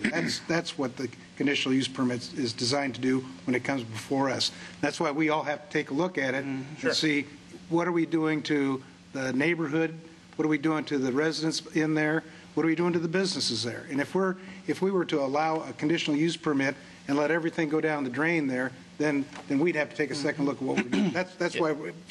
I understand. Okay. I understand. I just want to. They said a couple times that they urge you not to grant the Class E, to grant our liquor license. I just wanted to reemphasize that we're not asking for a liquor license at this point. Right. We're asking for the ability to get that. Second, oh boy, I lost my train of thought. We will. The city staff has looked at this, and they found that we're in compliance. We meet all of their requirements in order to grant the conditional use permit. So I would just, again, reemphasize that we are in compliance. I mean, that we qualify for the conditional use permit per city staff. So, any other questions, Mel? Yeah, a couple questions. As a representative of the Krause General Corporation, you saw those pictures. Do you feel that reflects well on your company? Absolutely not. And that's why I am offering my telephone number. If they see issues, they can call me. We will get it taken care of. Does it take other citizens to tell you how to take care of your property to fit into the neighborhood? Can't your managers and your people and your district people who come around and check on the stores, don't they see those same things? Graffiti on the back of the building, cases of empty beer sitting around. I don't know the dates that those pictures were taken. I can tell you the grass was green, and I'm sure they were taken within the last 60 days. I don't see that in Waukee. I don't see that in West Des Moines. I don't want to see it in my ward. I don't want to see it in my city like that. Neither do That's nothing you should be proud of. I'm not proud of it. Then it shouldn't take citizens to come here and tell you what you should do to be a better citizen and a better neighbor, should it? No, I agree. I don't know why it hasn't been taken care of. I don't know where it's coming from. I don't know if it's an issue of associate training at the store level or what. Okay. I can't speak to that. And you've never heard of Mr. David Harkin, who lives or who works across the street from that store? Not once. Well, he's a pretty vocal enough guy. He's talked to either your store managers or your district store managers, and if it's not getting through to you, you've got an internal problem in your communication. Because citizens have been concerned about the issues they see with litter, loitering, other nuisance issues. It's not being addressed, apparently. And I don't know how this issue is going to help that. You're Mr. Houston? Yes. Yeah. Just a couple of comments. First of all, you have to understand that, this board granting a conditional use permit for the sale of alcoholic liquor is discretionary with the board. But more to the point, this kind of a letter and that kind of testimony that you just heard, I've never heard anything like this before. In all of the conditional permits, and I've sat on this board for 8 years, okay? I've never heard anything like this. The number of people that are complaining about this particular thing. I'm going to ask probably staff and legal to investigate the possibility of just taking away the conditional use permit for this site, because this is nuts. I mean, this is crazy that these people would have to complain like this, and that your people don't, the store's not adequately staffed to clean up. I mean, most of the places in Des Moines are clean. There's not trash in the front yard and in the side yard. And people don't vomit on the front door and then don't have the staff to wipe it off. I'm just disappointed because I know that Krause General Corporation is a wonderful corporation that, to my knowledge, I thought they always treated their people fairly well, Well, I'm just as surprised as you are. Okay. All right. Thank Well, this isn't necessarily, I don't want to attack this person, but this actually is not the first time we've had an issue with come and go, treating the Des Moines differently. We had the issue before where they were building a store and they said this isn't West Glen, so they didn't think they had to do the same kind of things they had to do in West Glen and West Des Moines. I mean, so it seems to be this is like a historical kind of a thing, not just this store, but in general, they don't care about Des Moines, which is sad because you have Quick Trip down the street, which I believe is an out-of-state company, taking good care of their store. And I have people that live by this store, they're afraid to go to it. So that shouldn't be happening. Okay. Anything else? Thank you. Any last questions for staff? Yes. All right. Does this site already have some kind of a conditional use permit to sell wine and beer? No. If they're able to sell wine and beer, there's a gas station. Prior to the state changing the regulations as of July 1st, they were already able to. They already were. They were already okay. able to. But under this chart that the city council recently approved, if you look, sale of wine and beer at a gas station in the C2 district, they're only subject to a 75-foot separation from any church, school, park, or child care center, and subject to no more than 40% of the sales being from alcohol or tobacco. So if they're just doing wine or beer, there's no conditional use permit required. All right. Still. So. Great. Thanks for the clarification. So even if the board does deny the conditional use permit today, there's right. They would still meet the zoning requirements for continuing to sell beer and wine. Okay. Whether or not the council grants the right. beer Class B and Class C beer and wine permits is another. Even if they weren't going for the liquor aspect, would they still have to put up the fence and the screening that was on the site plan, no matter? Those are zoning violations, okay. so they have to do those regardless. Okay.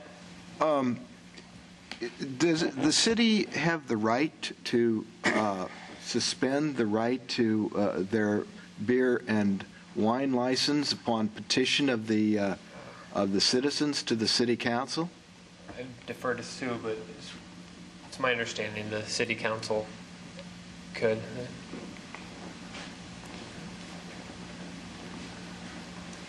Sue Ann Donovan, zoning enforcement officer. Staff could recommend denial of a wine or beer permit to the city council based on significant evidence of violations of provisions of the ordinance.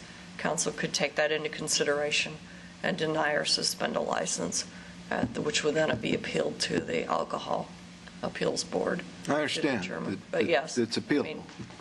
I mean, it is within the realm of possibility to make a finding to council that the liquor license is creating a nuisance. Well, thank you. And I got a question. So if the conditional use gets voted down, when can they reapply again? Is it a year? Yes, unless there's a change in circumstances, but that would be pretty hard for them to say there's a change in circumstances. Okay. But yeah, they'd have to wait a year to come back. And maybe in that time frame, they could take care of some of these problems. Okay. All right. Any other questions for staff? Unless the board, by protocol, we can't. You already had your 3 minutes, so. No, you're completely out of. No. If you read, the instructions are, you're allowed 10 minutes to present your appeal. You get to listen to the opposition. Then you're allowed 3 minutes of rebuttal. And then we ask staff any last questions. Then we make our decision. Okay, if you're going to talk, you're going to have to come up here. And right now, we're not going to do that. Okay? I'm just trying to follow protocol here. So unless somebody has something that they want to hear from the applicant, I'm going to close the public portion, go to board decision. And that's what we're going to do. Okay. I'm sorry. I can't let you do that. All right. Had a lot of discussion. Can I ask one question? You really can't. If somebody here wanted to let you ask a question, they would have said it. Nobody here does. And we've closed it. No, then you have to talk to legal afterwards. That's the way we run it. Have we done anything wrong here, Mike? No. All right. Sorry. So, are we in board deliberation here? Yes, we are. Okay. All right.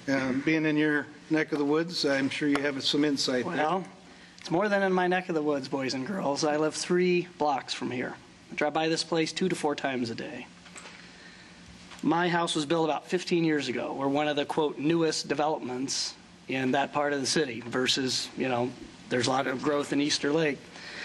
We have a hard time convincing people to buy a house in our neighborhood. Why? Because they're concerned that the property won't hold its value. Frankly, the properties have not held their value. People are concerned about the general health, safety, and welfare of living in that area. And I don't want to admit that. I like where I live in general, but there's a lot of challenges down there. I think I'd stack my neighborhood up against Waukee any day. But as some of these folks mentioned who live and work and have investments on Army Post Road is struggling. There's some good things going on right there right now, but there's a lot of concerns. Sites like this are exactly the perception and the problem that people have with that corridor. If we would grant this, I think we'd just be adding the spark to the powder keg here. There are already problems here. There are already concerns with people's health, safety, general welfare being around there. There's a site plan that hasn't been complied with for years. I'm sure they checked out abstracts before they bought places, could have checked out zoning, haven't done that. Apparently they don't bother to take care of the store. It affects the essential character of the neighborhood now. There's a house right north of it. It will continue to have a detrimental effect on that essential character if we allow this. I believe it not only constitutes a nuisance now, but it certainly will in the future. The neighborhood association it lies in, adamantly against it. In the previous item, we had a neighborhood association supporting someone. But all they wanted to do was sell some beer and wine. Not uncommon to, take home and watch an NFL game. When we're open 24 hours a day and people have just left the bar and they want to buy their half pint, 200 milliliter of their Crown Royal, going to roll right in here. They'll pop that right down, either in there or not too far away. I really think we're mixing all kinds of ingredients here. They're going to be nothing but a problem. I think it will constitute a nuisance. I don't think it's sufficiently separated from adjoining uses to a degree that it won't pose a nuisance. I think we have plenty of reason to stand our ground and not enable this Class C license to go any further. So I would firmly make a motion to deny the conditional use permit as presented. And your reasoning is based on that location being a nuisance to the community? Yes. It will have a significant and does have a significant detrimental impact upon the adjoining residential uses. It does pose a health, safety, and general welfare concerns for persons residing in the adjoining or surrounding residential area. You've had testimony from neighboring property owners very much to that effect. All right. Thank you, Mel. Is there a second? I would second that motion with one comment, is that I think Come and Go really needs to think about what they're doing in the city of Des Moines, because I'll tell you, I live right by some of these, and the Come and Goes in my neighborhood are certainly different than the Come and Goes that I can go to in other parts of the town, of the suburbs, and it's a fact. Go visit them, and I have tried to go in and get somebody, and it's, oh, well, I just work here, I just work here. I don't understand how a business can insulate themselves so far away that nobody can have any contact to get anything done. And then it's like, well, we didn't know that, trash was bad. We didn't know this. And it's like, come on, it's time to wake up. Okay, it's been moved and seconded. All those in favor, raise your hand and say aye. Aye. Aye. Motion carries 6-0. Mr. Chairman, I would recommend that perhaps this board ought to encourage the chairman to write a letter to the city council to suspend the sale of beer and wine at this location. I mean, clearly the testimony from the neighbors is such that it constitutes a hazard to the neighborhood. There's no sense in us tolerating this kind of conduct, particularly when we have so many neighbors who show up and take their time to show up.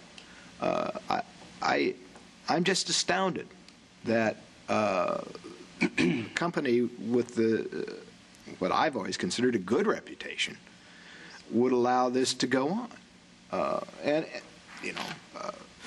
I think that we ought to encourage the staff to think about the further investigation of this site for the purpose of Does anybody else have a problem with that? Spending revoking the license. I understand where Tom's coming from, because again, I'm one of the people that lives close to this, but I do want to give the gentleman from Kraus Gentle, I don't know if I want to call it credit here, but Kraus Gentle has come in and bought marginal stores from other companies that were either moving or going under or going out to try to keep them viable. And I want that. I want stations to remain viable. Quick Trip just does the real big plazas and that's it.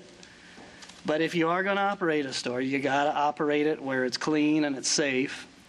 And I would think that these guys are high enough on the food chain at Come and Go that they can go right back today and you can have a little meeting in the boardroom and start talking about maybe a new plan on how to think about getting involved and taking care of your stores here in our city. I want the stores to stay open. I want them to be part of the city of Des Moines.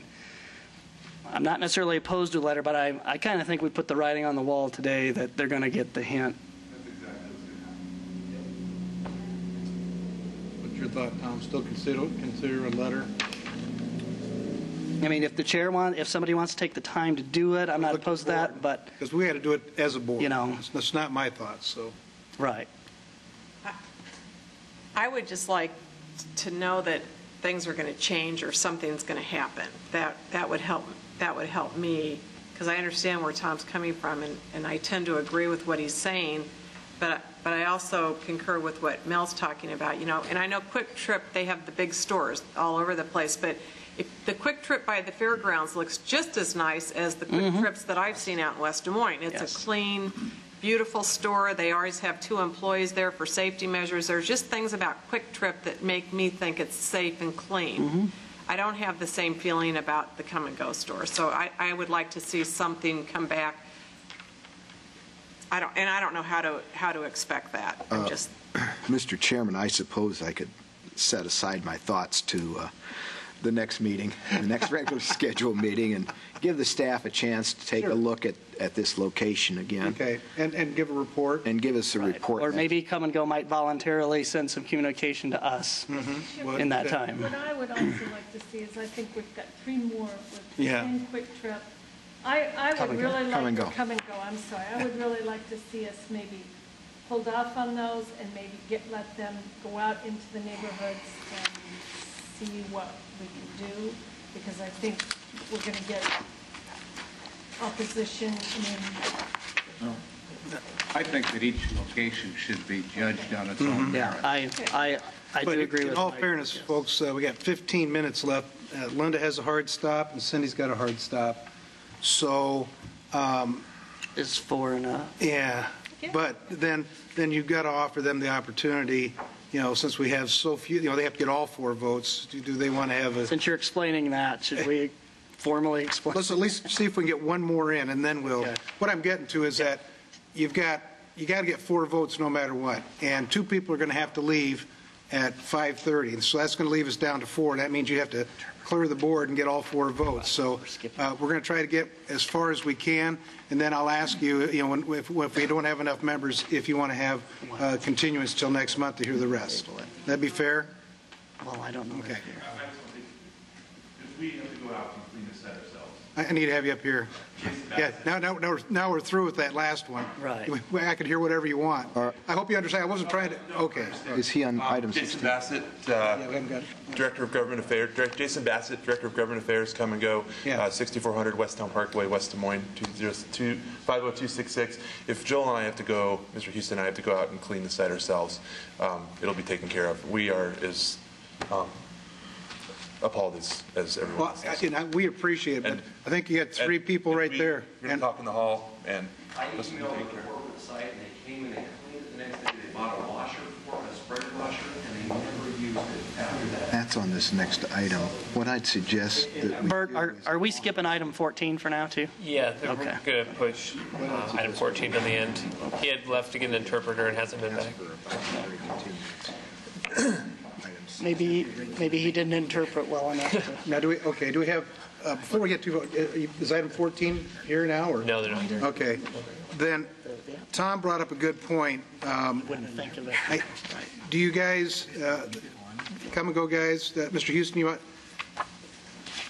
Here's what the issue is. You're going to need all 4 votes here pretty quick. So what Mr. Clark suggested is if you want to request a continuance for the last 3 items, what that allow you to do is to get out and see the neighborhood, to get out and meet with the neighborhood groups, because obviously you haven't been able to get in touch with these guys. So if that's something that might appeal to you, that you get a little bit, another month, and actually it's going to be less than a month, it's going to be November 16th. So if we would grant a continuance for the last 3 items so that you can get a little bit more neighborhood support behind you, would that be something that benefits you, do you think? I don't know if there's any resistance to the other 3. Well, we have a card here on item 16 from the Neighborhood Association. Oh.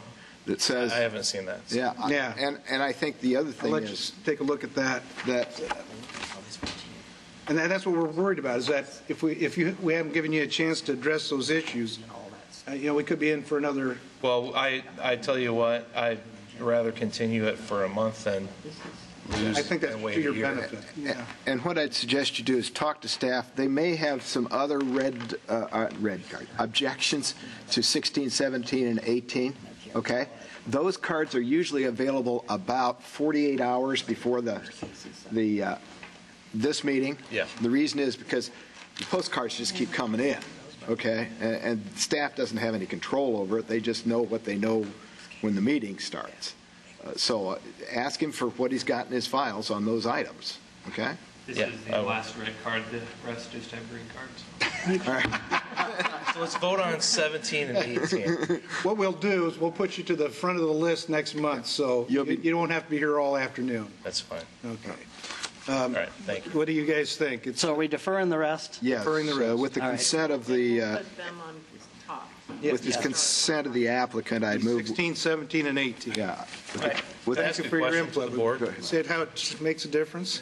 Would you be willing to reconsider 15 at the next meeting as well? That way we could meet. I would, but No, we've already voted on that.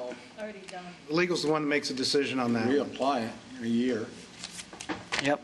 from the date of the meeting. Or if you can convince zoning enforcement officer that your application is different than the one that you just presented to us that we voted on, then we can bring it up again next month. But it's got to be, Sue Ann, The conditions have to have changed substantially, and generally it's asking for a particular use or structural changes or something like that. I don't know. I'm getting kind of the no vote from Sue. It might be kind of tough. Let's lay. Well, we had a hearing at a time presented.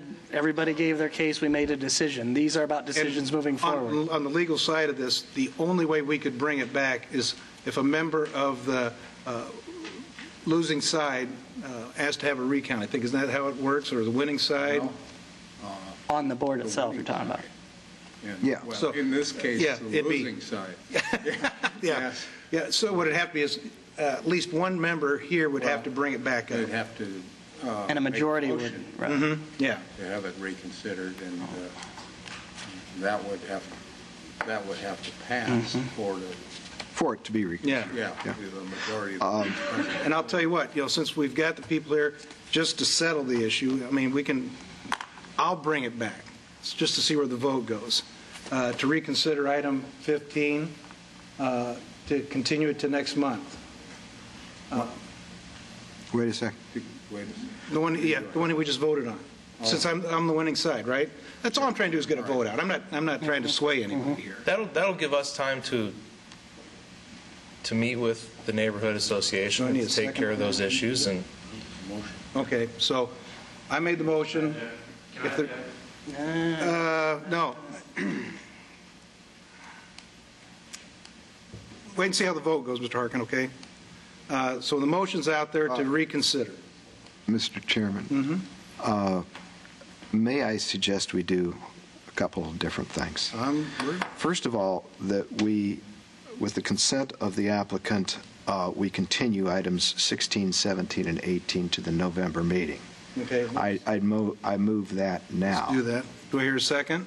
I'll second that motion. Okay, it's been moved and seconded. All those in favor, raise your hand and say aye. Aye. Motion carries 6-0, so we'll see you for those three. Now, Mr. Chairman, in a housekeeping matter, item 14 left the premises to find an interpreter.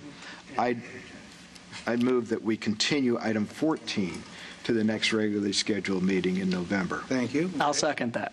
Okay, all those in favor, raise your hand and say aye. Again, motion carries 6-0. Now, Mr. Chairman, the item 15 has been decided. If you wish to make a motion at this point to reconsider item 15, to reconsider the vote on item 15, and at the same time recommend that the matter be put under consideration for the following meeting in November, I suppose that you're looking to convince the board. You've got more faith in me than I do. I'm just putting it out there because it's part of his request. Go ahead and make the motion. I'd like to make a motion as part of the 6-0 vote that we reconsider item 15 at the November 16th meeting. Why not? Or do you want it reopened right? No. Not reopened right now. Put it in with the others. We want to make sure that they get out there and do some things. That's my view anyway. Now, Mr. Harkin, come on up. No. What I'm trying to do is just, it's mostly procedural. Being blind and dumb doesn't give you an excuse. I've written emails to these people. They came and they did their deal. They know that they have regional managers that go out to all these sites. They come and they inspect these things. I mean, there's people that inspect every aisle, every little cupcake. They know how. So I take it you don't want us to reconsider. I don't want you. Okay. You voted on Thank you. 6-0. Thank you. I got your point. Okay. The only thing I would ask is, the example is you take money away from a corporation, you give them one example. You say, no, we're not going to allow you to re-permit in 2 years from now or 5 years from now. We got it. We know the arguments. Thank you. We're solely behind you. So is there a second to my motion? Motion dies for lack of a second. So stays put. All right. Thank you. I'm just trying to, see if there's anything out there. So.